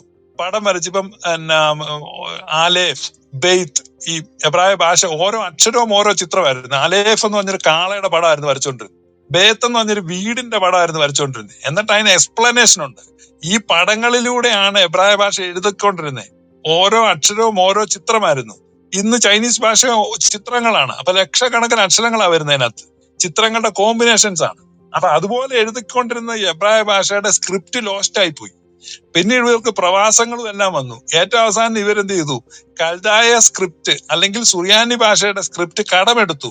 അങ്ങനെ എബ്രായ ഭാഷ എഴുതി. എബ്രായ ഭാഷയുടെ സ്ക്രിപ്റ്റ് ലോസ്റ്റ് ആയ ലാംഗ്വേജാ. പിന്നെ അത് സുറിയാനിയുടെ സ്ക്രിപ്റ്റ് വെച്ചാണ് പിന്നെ എഴുതിയത്. അപ്പൊ ഇത്രത്തോളം പ്രതിസന്ധികളിലൂടെ ഒക്കെ കടന്നുപോയതാ. അപ്പൊ അതിനകത്ത് കുറെ മാറ്റങ്ങൾ വരും, ഏറ്റക്കുറച്ചിലുകൾ വരും. അപ്പൊ നമ്മൾ എപ്പോഴും ആ ഡിസ്കൗണ്ട് ഇട്ട് വായിച്ചെങ്കിലും നമുക്ക് കാര്യം മനസ്സിലാകത്തുള്ളൂ. അപ്പൊ അല്ലാതെ കൃത്യം വള്ളി പുള്ളിക്ക് കറക്റ്റ് ആണെന്ന് പറഞ്ഞ് പോയി ഇന്റർപ്രറ്റ് ചെയ്യാൻ ശ്രമിക്കുമ്പോൾ ബുദ്ധിമുട്ട് വരും. എന്ന് പറഞ്ഞാൽ 2 മാർജിൻ ഇടത്തും വലത്തും ഇട്ടിട്ട് വായിച്ചു പോകേണ്ടതാണ്. അതുകൊണ്ടാണ് ഞങ്ങൾ അങ്ങനെ വായിക്കുന്നത് കേട്ടോ. ഫൈവ് തെറ്റിദ്ധരിക്കരുത്, ഞാൻ നിരാകരിച്ചു എന്നുള്ളതല്ല. അല്ല, ഞാൻ ഉദ്ധരിച്ച വാക്യത്തിൽ സദൃശവാക്യം 3:34 ദൈവത്തിന്റെ ഒരു മകനുണ്ടെന്ന് അറിയാം, പക്ഷെ അവന്റെ പേര് അറിയില്ല എന്നുള്ള രീതിയിലാണ് സംസാരിക്കുന്നത്. അത് നിഗൂഢമായിരിക്കുന്നു എന്നുള്ളത്. അവന്റെ ഒരു മകനുണ്ടെന്നുള്ള കാര്യത്തില് തർക്കമില്ല. എന്നാ പിന്നെ അത് സലോമോൻ ആവട്ടെ, ഇനിയിപ്പോ ഓദറിനെ പറ്റി തർക്കമില്ലെങ്കിലും അത് ദൈവശാസ്ത്രീയമായ വചനമാണെന്ന് പറഞ്ഞല്ലോ. ഞാൻ പറഞ്ഞത് അവിടെ യഹോവയെ കുറിച്ചും യഹോവയ്ക്കൊരു മകനുണ്ടെന്നും തെളിയുന്നില്ല എന്നാ ചോദിച്ചാൽ അതിനൊരു കൺസെൻസ് ആയിട്ട് ഉത്തരം. യഹോവയ്ക്ക് മകനുണ്ടെന്ന് അവിടെ പറയുന്നില്ല. ദൈവത്തിനൊരു മകനുണ്ട്, അവന്റെ പേരറിയാമെന്ന് ചോദിക്കുന്നു.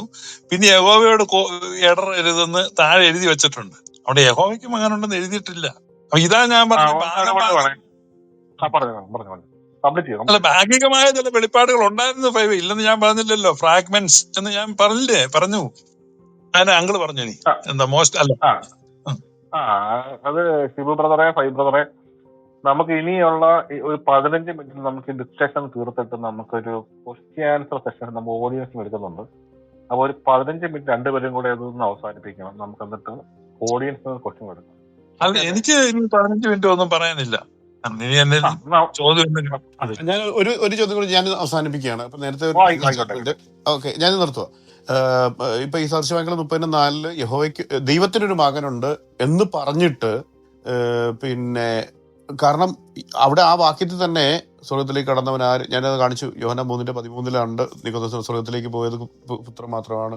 പിന്നെ ഈ കാറ്റിനെ നിയന്ത്രിക്കുന്നവനാര്, ഭൂമിക്ക് അതിര് നിശ്ചയിച്ചവനാര്, സൃഷ്ടിച്ചവൻ എന്നുള്ള രീതിയിൽ ആ ദൈവത്തെ വിളിച്ചിട്ട് പെട്ടെന്ന് തന്നെ പ്രാർത്ഥിക്കുന്നത് യഹോവയോട്.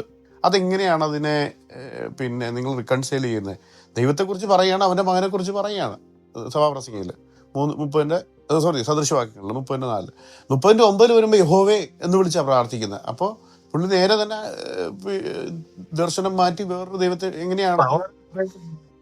സദൃശ്യവാക്യങ്ങൾ എന്നൊക്കെ പറയുന്നത് ഈ ഒരു പുസ്തകമായിട്ട് ആരും എഴുതി ഒപ്പുവെച്ച് സ്റ്റീൽ വെച്ച് വിട്ടിരിക്കുന്ന കാര്യമല്ല. ഇത് ആ കാലഘട്ടങ്ങളിൽ നിലനിന്ന വാചികമായ പാരമ്പര്യങ്ങൾ, അതായത് ഈ ചെറിയ ചെറിയ ഈ സ്ലോഗൻസ് പോലെ, ലല്ലബീസ് ഒക്കെ പോലെ ഈ ആളുകളുടെ വായിൽ തത്തിക്കളിച്ചു കൊണ്ടിരുന്ന വാമൊഴി പാരമ്പര്യം, നമ്മുടെ നാട്ടിലെ കടങ്കഥകൾ പോലെ, ഈ നാടൻ പാട്ട് പോലെ, കൊയ്ത്തുപാട്ട് പോലെ ഒക്കെ ഈ തലമുറ കൈമാറി ഇങ്ങനെ വന്നിട്ടുള്ള കാര്യങ്ങളെ കളക്ട് ചെയ്ത് കമ്പൈൽ ചെയ്തിട്ടുള്ളതാണ്. അല്ലാതെ ശലോമോൻ ഒരു പുസ്തകമായിട്ട് ഇങ്ങനെ എഴുതി വെച്ചതല്ല. It's A collection. അതുകൊണ്ടാണ് അവിടെ ആഗൂർ എന്നും ലെമുവേൽ എന്നും ഒക്കെ വേറെ സോഴ്സുകളിൽ നിന്നും വേറെ പാരമ്പര്യങ്ങളും എടുത്തിട്ടുള്ളതാണ്. അപ്പൊ അത് എന്തുമാത്രം എടുത്തതെന്ന് നമുക്ക് പറയാൻ പറ്റില്ല. അപ്പൊ അതിന്റെ താഴെ യഹോവയോടുള്ള പ്രാർത്ഥന കൊടുത്തു. പക്ഷെ ഇവിടെ ആഗൂറിന്റെ വചനങ്ങൾ ആ ഒരു കവിതയാണ്. ആ കവിത അവിടെ ഇൻസേർട്ട് ചെയ്ത് വെച്ചിരിക്കുന്നതാണ്. അല്ലാതെ യഹോവയ്ക്ക് പുത്രനുണ്ടെന്ന് അതിന് അർത്ഥമില്ല. ഇത് നമ്മൾ ആ ബൈബിളിന്റെ സ്ട്രക്ചർ നമ്മൾ നോക്കുമ്പോൾ അറിയാൻ പറ്റും. അതവിടെ ഇൻസേർട്ട് ചെയ്ത് വെച്ചിട്ടുള്ള, അല്ലെങ്കിൽ അവിടെയുള്ള പാരമ്പര്യങ്ങളിൽ അവിടെ ആളുകളുടെ നാവിലൂടെ പൊക്കോണ്ടിരുന്നതാണ്. ഇതാണ് നമ്മൾ അത് വെച്ചല്ല നമ്മളൊരു ഉപദേശം ഉണ്ടാക്കുന്നത്. വളരെ എക്സ്പ്ലിസിറ്റ് ആയിട്ട് യഹോവ പറഞ്ഞിട്ടുള്ള വാചകങ്ങൾ 60 എണ്ണം എനിക്ക് വേറെ ആരും ഇല്ലെന്ന് പറഞ്ഞിട്ടുണ്ട്. അപ്പൊ ഈ ഒരു കവിതാശകലത്തെ ഉദ്ധരിച്ചിട്ട് അത് യഹോവയിൽ കൊണ്ട് ആരോപിച്ച് യഹോവയ്ക്ക് മകനുണ്ടെന്ന് ഒക്കെ നമ്മൾ സ്ഥാപിക്കാൻ ശ്രമിച്ചാൽ യഹോവയുടെ കോപം തന്നെ ചിലപ്പോൾ നമ്മുടെ മേൽ വന്ന് വീഴാൻ സാധ്യതയുണ്ട്. കാരണം യഹോവയ്ക്ക് അതൊന്നും ഇഷ്ടപ്പെടത്തില്ല. ഓക്കെ മോസ്റ്റർ, ഞാൻ നിർത്തിയേക്കുക. ഓക്കെ. അപ്പൊ നമുക്കിനി ചോദ്യോത്തരങ്ങളിൽ കിടക്കാം. അപ്പൊ ഓഡിയൻസിൽ നിന്ന് താല്പര്യമുള്ളവർക്ക് കയറി വരാം. മാക്സിമം ആൾ കയറി വരാം കേട്ടോ, കുഴപ്പമൊന്നുമില്ല. നമുക്ക് സമയം 2 പേർക്കുണ്ട്. നമുക്ക് ഉള്ളതുപോലെ നമുക്ക് വിധിച്ചു തരാം. കയറി വരാം. അപ്പൊ ഹാൻഡ് റൈസ് ഓൺ ആക്കാം. കയറി വന്നോളൂ. ഫേക്ക് ഐഡികളെ എടുത്തിട്ട് എനിക്ക് തെറി കേൾക്കാൻ വയ്യ കേട്ടോ. ഇല്ല, ഒരു കുഴപ്പമില്ല. ഫേക്ക് ഐഡികളെ എടുക്കണ്ടെന്നാ പറഞ്ഞ. വരട്ടെ, കുഴപ്പമില്ല. നമ്മൾ അതിനെ പോസിറ്റീവായിട്ട് കണ്ടാൽ പറയാം. ഇപ്പൊ മൈക്കെടുക്കല്ല, ആരും മൈക്കെടുക്കല്ലേ, അവസരം തരാം. ഇപ്പൊ നമുക്ക് 5 പേരായിട്ടുണ്ട്. ഒരു 5 പേർ കൂടെ വരാം. ഇത് ഓരോരുത്തരും ആരോടാ ചോദിക്കുന്നതെന്ന് നമുക്ക് ചോദിക്കാം. അത്താഴ വരട്ടെ. നമുക്ക് 6 പേരെ വന്നിട്ടുള്ളൂ. 6 പേര് വന്നിട്ടുള്ളൂ. ഒരു 3 പേർക്കുള്ള അവസരമുണ്ട്. ജോർജ് വന്നു, റെജീന വന്നു. ഓക്കെ, ഇല്ലാതൻ 10 പേരായി. ഒരാളുടെ 2 പേര് വന്നിട്ട് കുഴപ്പമൊന്നുമില്ല. ആരും വെറുതെ വന്നാൽ കുഴപ്പമൊന്നുമില്ല. ബ്രൂസ് ID എടുക്കുന്നത് വെരിഫൈ ചെയ്യണേ, എന്നിട്ട് അല്ലാത്ത ഒന്ന് ഒഴിവാക്കണേ. ജോൺ KC ഷാജി അയാലും ഇരിക്കട്ടെ. ആരും കേട്ടോ, കയറി വരാം. നിങ്ങളുടെ ചോദ്യങ്ങൾ ചോദിക്കാം. പിന്നെ നിയോണയും ഡില്ലിയെയും പിന്നെ നമ്മുടെ റോണക്കോസ് വിളിക്കുകയാണ്. കയറി വരാം, നമ്മുടെ സംശയങ്ങൾ ചോദിക്കാം. Next on. ആരോടാ ചോദിക്കുന്നത്? ഞാൻ ഷിബു പാസ്റ്ററിനോടാ ചോദ്യം. ജെകെയോ? എന്റെ ഒരു ചോദ്യം 2 പേർക്ക് ഉത്തരം പറയാം. 2 പേരുടെയും വേർഷൻ കേൾക്കാൻ താല്പര്യം. എന്നാ ആദ്യം വന്ന ഓർഡറിൽ തന്നെ പോവാം. ബിബ്ലിസിസ്റ്റിന് വേണമെങ്കിൽ ചോദിച്ചു. ആദ്യം ചോദ്യം ചോദിച്ചു. അല്ല, ഇത് ഇപ്പൊ നമുക്ക് വന്ന ഓർഡറിൽ തന്നെ പോവാം. ഇത് ഇപ്പൊ ആരാണെങ്കിലും കുഴപ്പമില്ലല്ലോ. 2 പേർക്ക്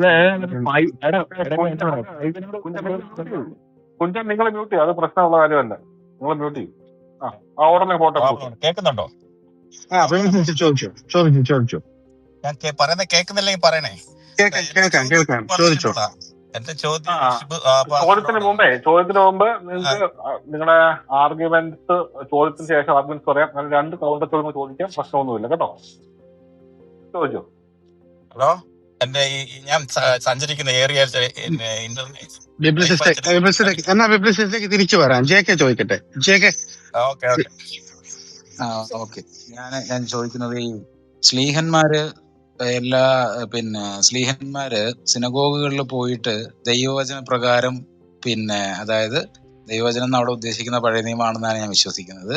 അത് പ്രകാരം യേശു തന്നെ ക്രിസ്തു എന്ന് തെളിയിച്ചു പോന്നു എന്ന് പറയുന്നുണ്ട്. അപ്പം ഈ ക്രിസ്തുവിനെ പറ്റിയുള്ള യഹൂദന്മാരുടെ അണ്ടർസ്റ്റാൻഡിങ് യഹോവയെ നിരാകരിച്ചുകൊണ്ട് യഹോവയുടെ നിയമങ്ങൾക്ക് വിരുദ്ധമായിട്ട് യഹോവയെ ഡിസ്മാൻഡിൽ ചെയ്യാൻ വേണ്ടി വരുന്ന ഒരാള് ആണെന്നാണോ അവര് വിചാരിച്ചിരുന്നത്? അതായിരുന്നു ഈ സ്ലീഹന്മാര്, കർത്താവിന്റെ ശിഷ്യന്മാര് സിനഗോഗുകളിൽ പോയി പ്രസംഗിച്ച് തെളിയിച്ചു പോകുന്നത്? അതോ ഈ വെളിപാട് പുസ്തകം ഈ സൗണ്ട് പോയത് എനിക്ക് മാത്രമാണോ? സൗണ്ട് പോയിട്ടുണ്ട് ജെക്കെ. ജെക്കയുടെ സൗണ്ട് പോയി. സൗണ്ട് പോയിട്ടുണ്ട്. നമുക്കൊന്ന് അടുത്ത ആളിലേക്ക് പോയാലോ ഗ്രൂപ്പേ? എന്നാ ഹരിപാഷ പറ. ഹരിപാഷ എന്റെ പ്രശ്നമാണല്ലോ ഇവിടെ. ഹരിപാഷ പറയും. ഹരിപാഷ ഉണ്ടോ? ഇല്ലെങ്കിൽ ഇസ്മായിൽ എടുത്തോ. ഇസ്മായിലെ ഓക്കെ, നമസ്കാരം. ഞാൻ ചോദ്യം ചോദിച്ചോ. രണ്ടുപേരാണ് ചോദിക്കും. രണ്ടുപേരോട് ഒരുമിച്ച് ചോദിച്ചു വരുന്ന ചോദ്യം, ഒരു ചോദ്യത്തിന്റെ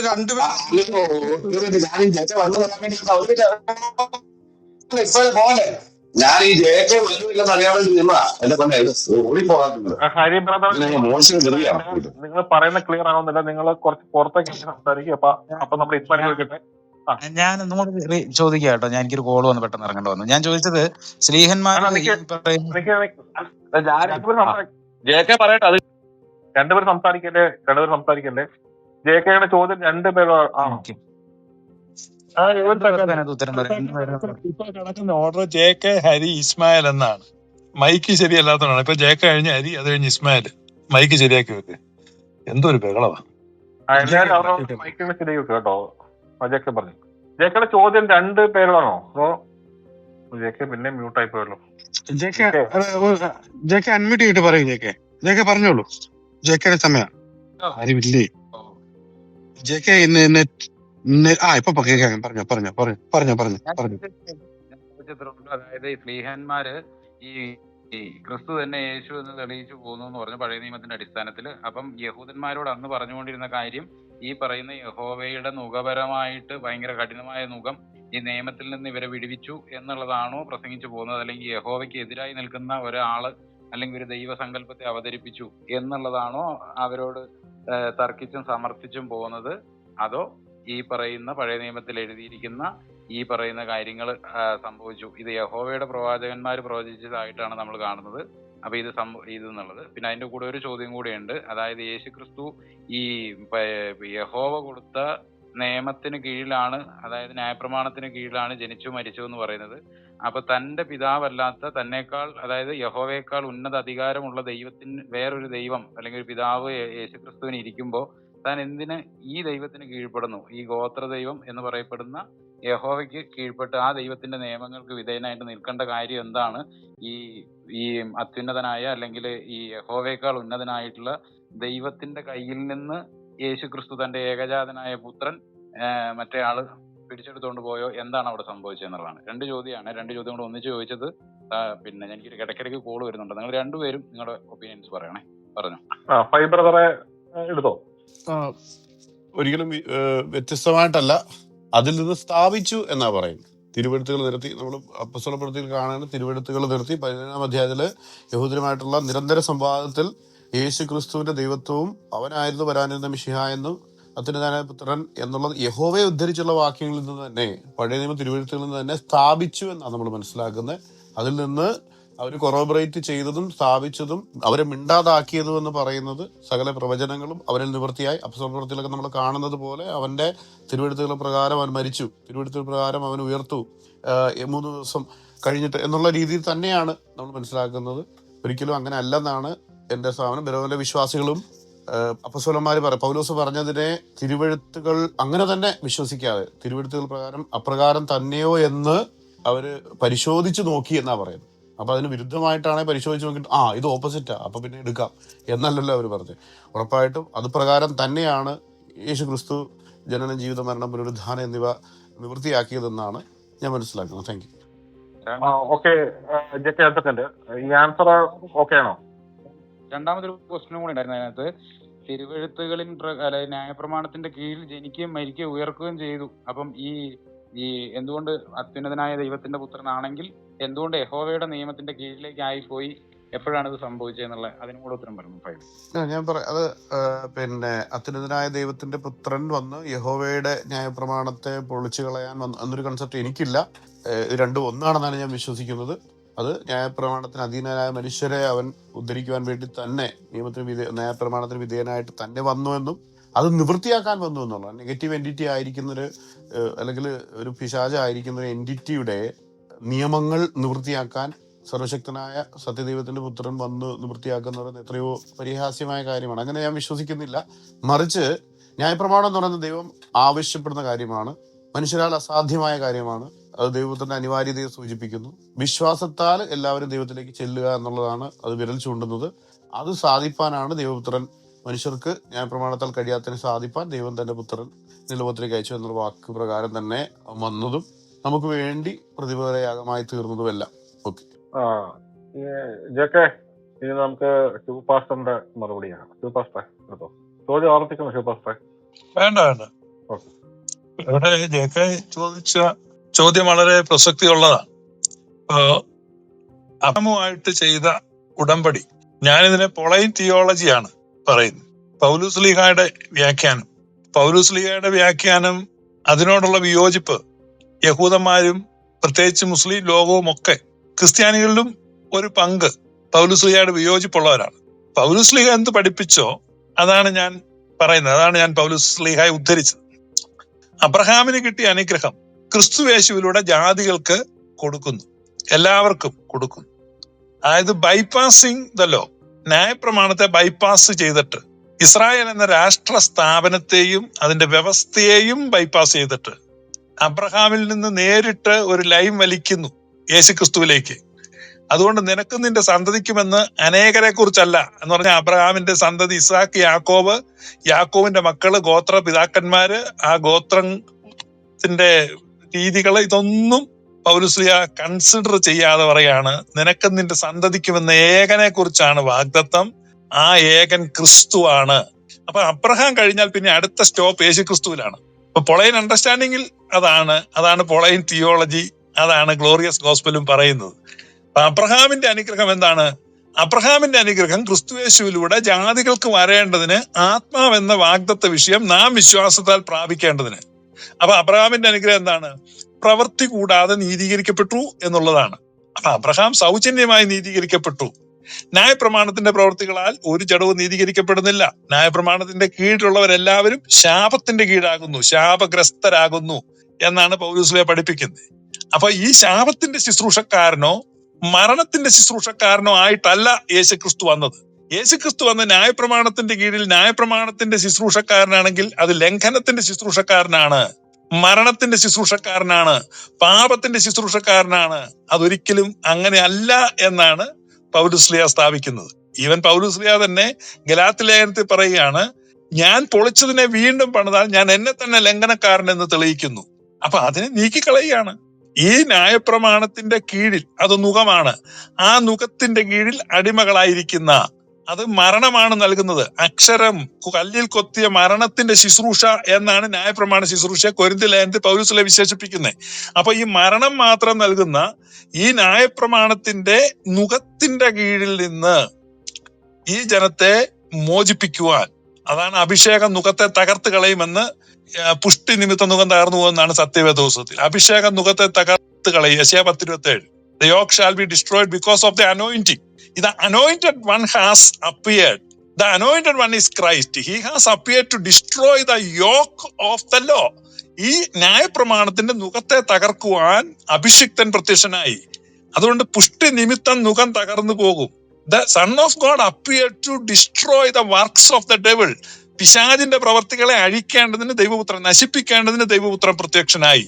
അപ്പൊ ദൈവപുത്രൻ പ്രത്യക്ഷനായത് ഇതിന്റെ ടൈപ്പ് നമുക്ക് കാണാം. ദാഗോന്റെ ക്ഷേത്രത്തിൽ ശിംശോൻ കയറി നിന്നിട്ട് കുടഞ്ഞു കളയുമ്പോൾ ആ ദാഗോന്റെ ക്ഷേത്രം എങ്ങനെ തകർന്നു വീണോ അതുപോലെ അഭിഷിക്തനായി ക്രിസ്തു ഇസ്രായേലിന്റെ ഉള്ളിൽ വന്ന് നിന്നിട്ട് അവൻ ഉയർത്തെഴുന്നേൽക്കുന്നതോടുകൂടെ ആ ജുദായിസം അല്ലെങ്കിൽ ആ ന്യായപ്രമാണ സംവിധാനം അടപടലെ ദാഗോന്റെ ക്ഷേത്രം നിലം പതിച്ചതുപോലെ നിലം പതിക്കുക. അൺലൈക്ക് സാംസൺ ആ ക്രംബിൾസിനിടെ മരിച്ചു വീണു, പക്ഷെ യേശു ഉയർത്തെഴുന്നേറ്റ്. ഇതാണ് ജയാളിയായ ക്രിസ്തു, വിക്ടോറിയസ് ക്രൈസ്റ്റ്.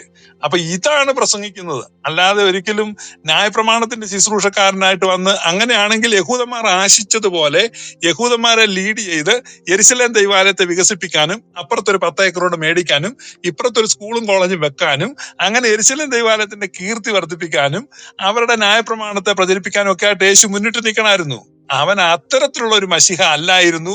മറിച്ച് സമഗ്രമായ മോചനം ഇസ്രായേലിന് മുഴുവനായിട്ട് കൊടുക്കുവാൻ ഇരുട്ടിലിരുന്ന ജനം വലിയൊരു വെളിച്ചം കണ്ടു. അപ്പൊ ന്യായപ്രമാണം മരണത്തെ നൽകുന്നതാണ്. അതുകൊണ്ടാണ് റോമാലേഖനത്തിൽ പറയുന്നത് പാപത്തിന്റെ ശമ്പളം മരണം, അടുത്തത് ദൈവത്തിന്റെ ദാനം നിത്യജീവൻ.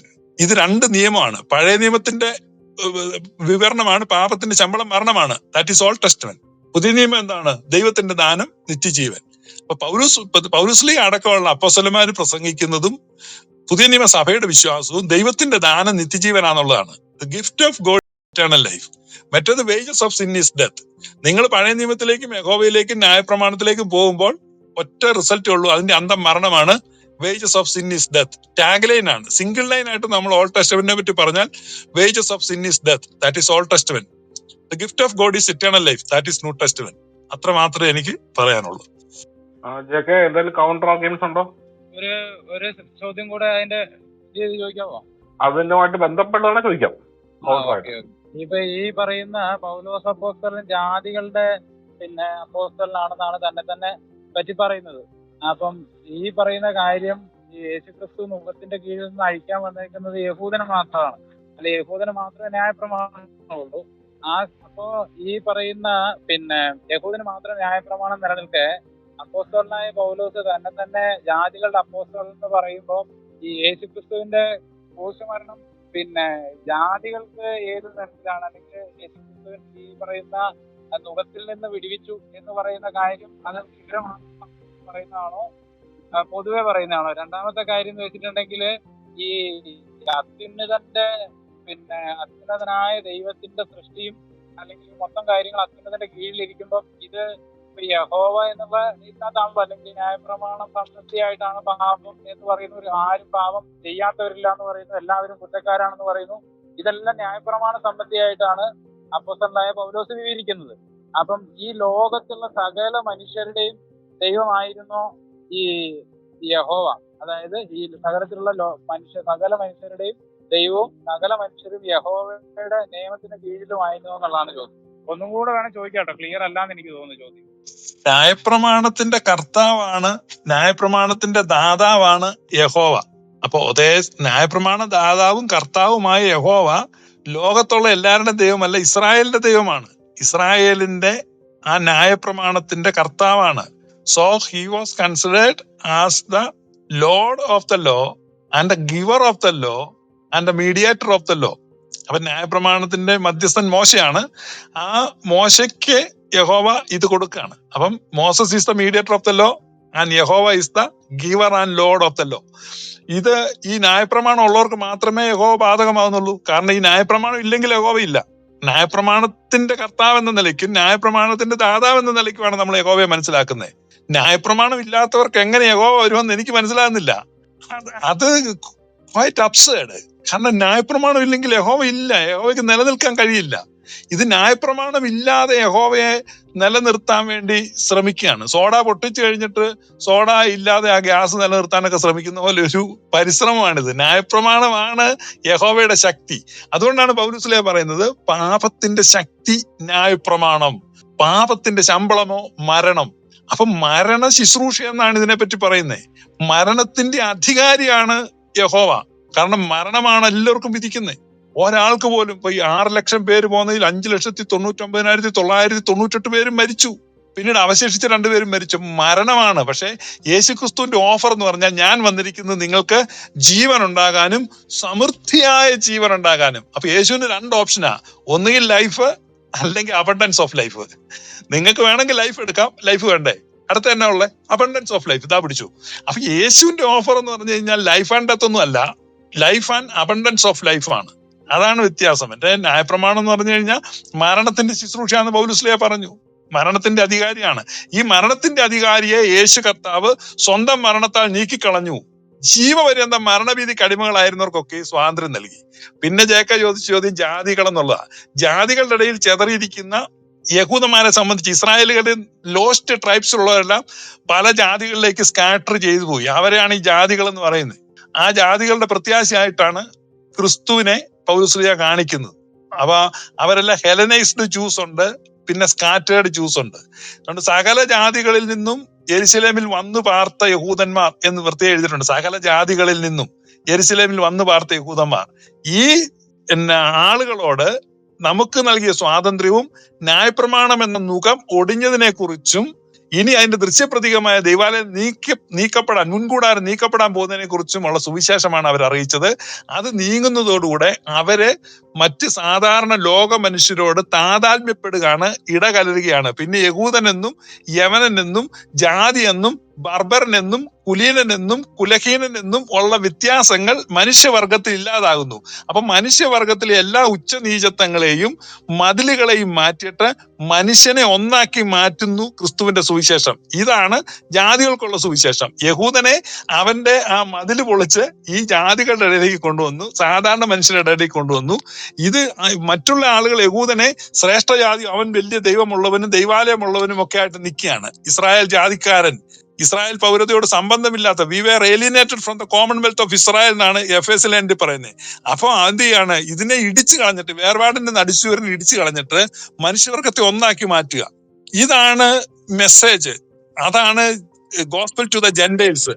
അപ്പൊ അതിനെ മാറ്റിയിട്ട് ഇന്ന് ഈ സുവിശേഷ വിഹിത സഭകൾ എന്ന് പറയുന്ന ഇവന്മാര് ഈ ഇസ്രായേലിന് വീണ്ടും പ്രത്യേകത ഉണ്ടെന്നും, വീണ്ടും ഇസ്രായേലിനെ ദൈവം പ്രത്യേകമായി കണ്ണിലെ കൃഷ്ണമണി പോലെ സൂക്ഷിക്കുന്നെന്നും, അവിടെ വീണ്ടും ദൈവാലയം പണിയുമെന്നും, വീണ്ടും ഒരു വേർപാട് മനുഷ്യരുടെ ഇടയിൽ കൊണ്ടുവരുമെന്നും പ്രസംഗിക്കുന്നു. ഈവൻ സ്വാതന്ത്ര്യവും സമത്വവും പ്രസംഗിക്കേണ്ട സുവിശേഷകന്മാർ, പെന്തക്കോസ്തുകാർ, കരിസ്മാറ്റിക്കാർ പോലും ഈ അബദ്ധ ഉപദേശം, അതായത് ഈ ന്യായപ്രമാണത്തെ റീഎസ്റ്റാബ്ലിഷ് ചെയ്യുമെന്നും ഈ ടെമ്പിളിനെ റീബിൽഡ് ചെയ്യുമെന്നും വീണ്ടും വേർപാടിനെ കൊണ്ടുവരുമെന്നുമുള്ള ഈ ഇരുട്ടിന്റെ സുവിശേഷം, അല്ലെ ഇരുട്ടിന്റെ വിശേഷം ഇവര് പ്രസംഗിക്കുക. ആ ഒരർത്ഥത്തിലാണ് ചേക്ക ചോദിച്ചു,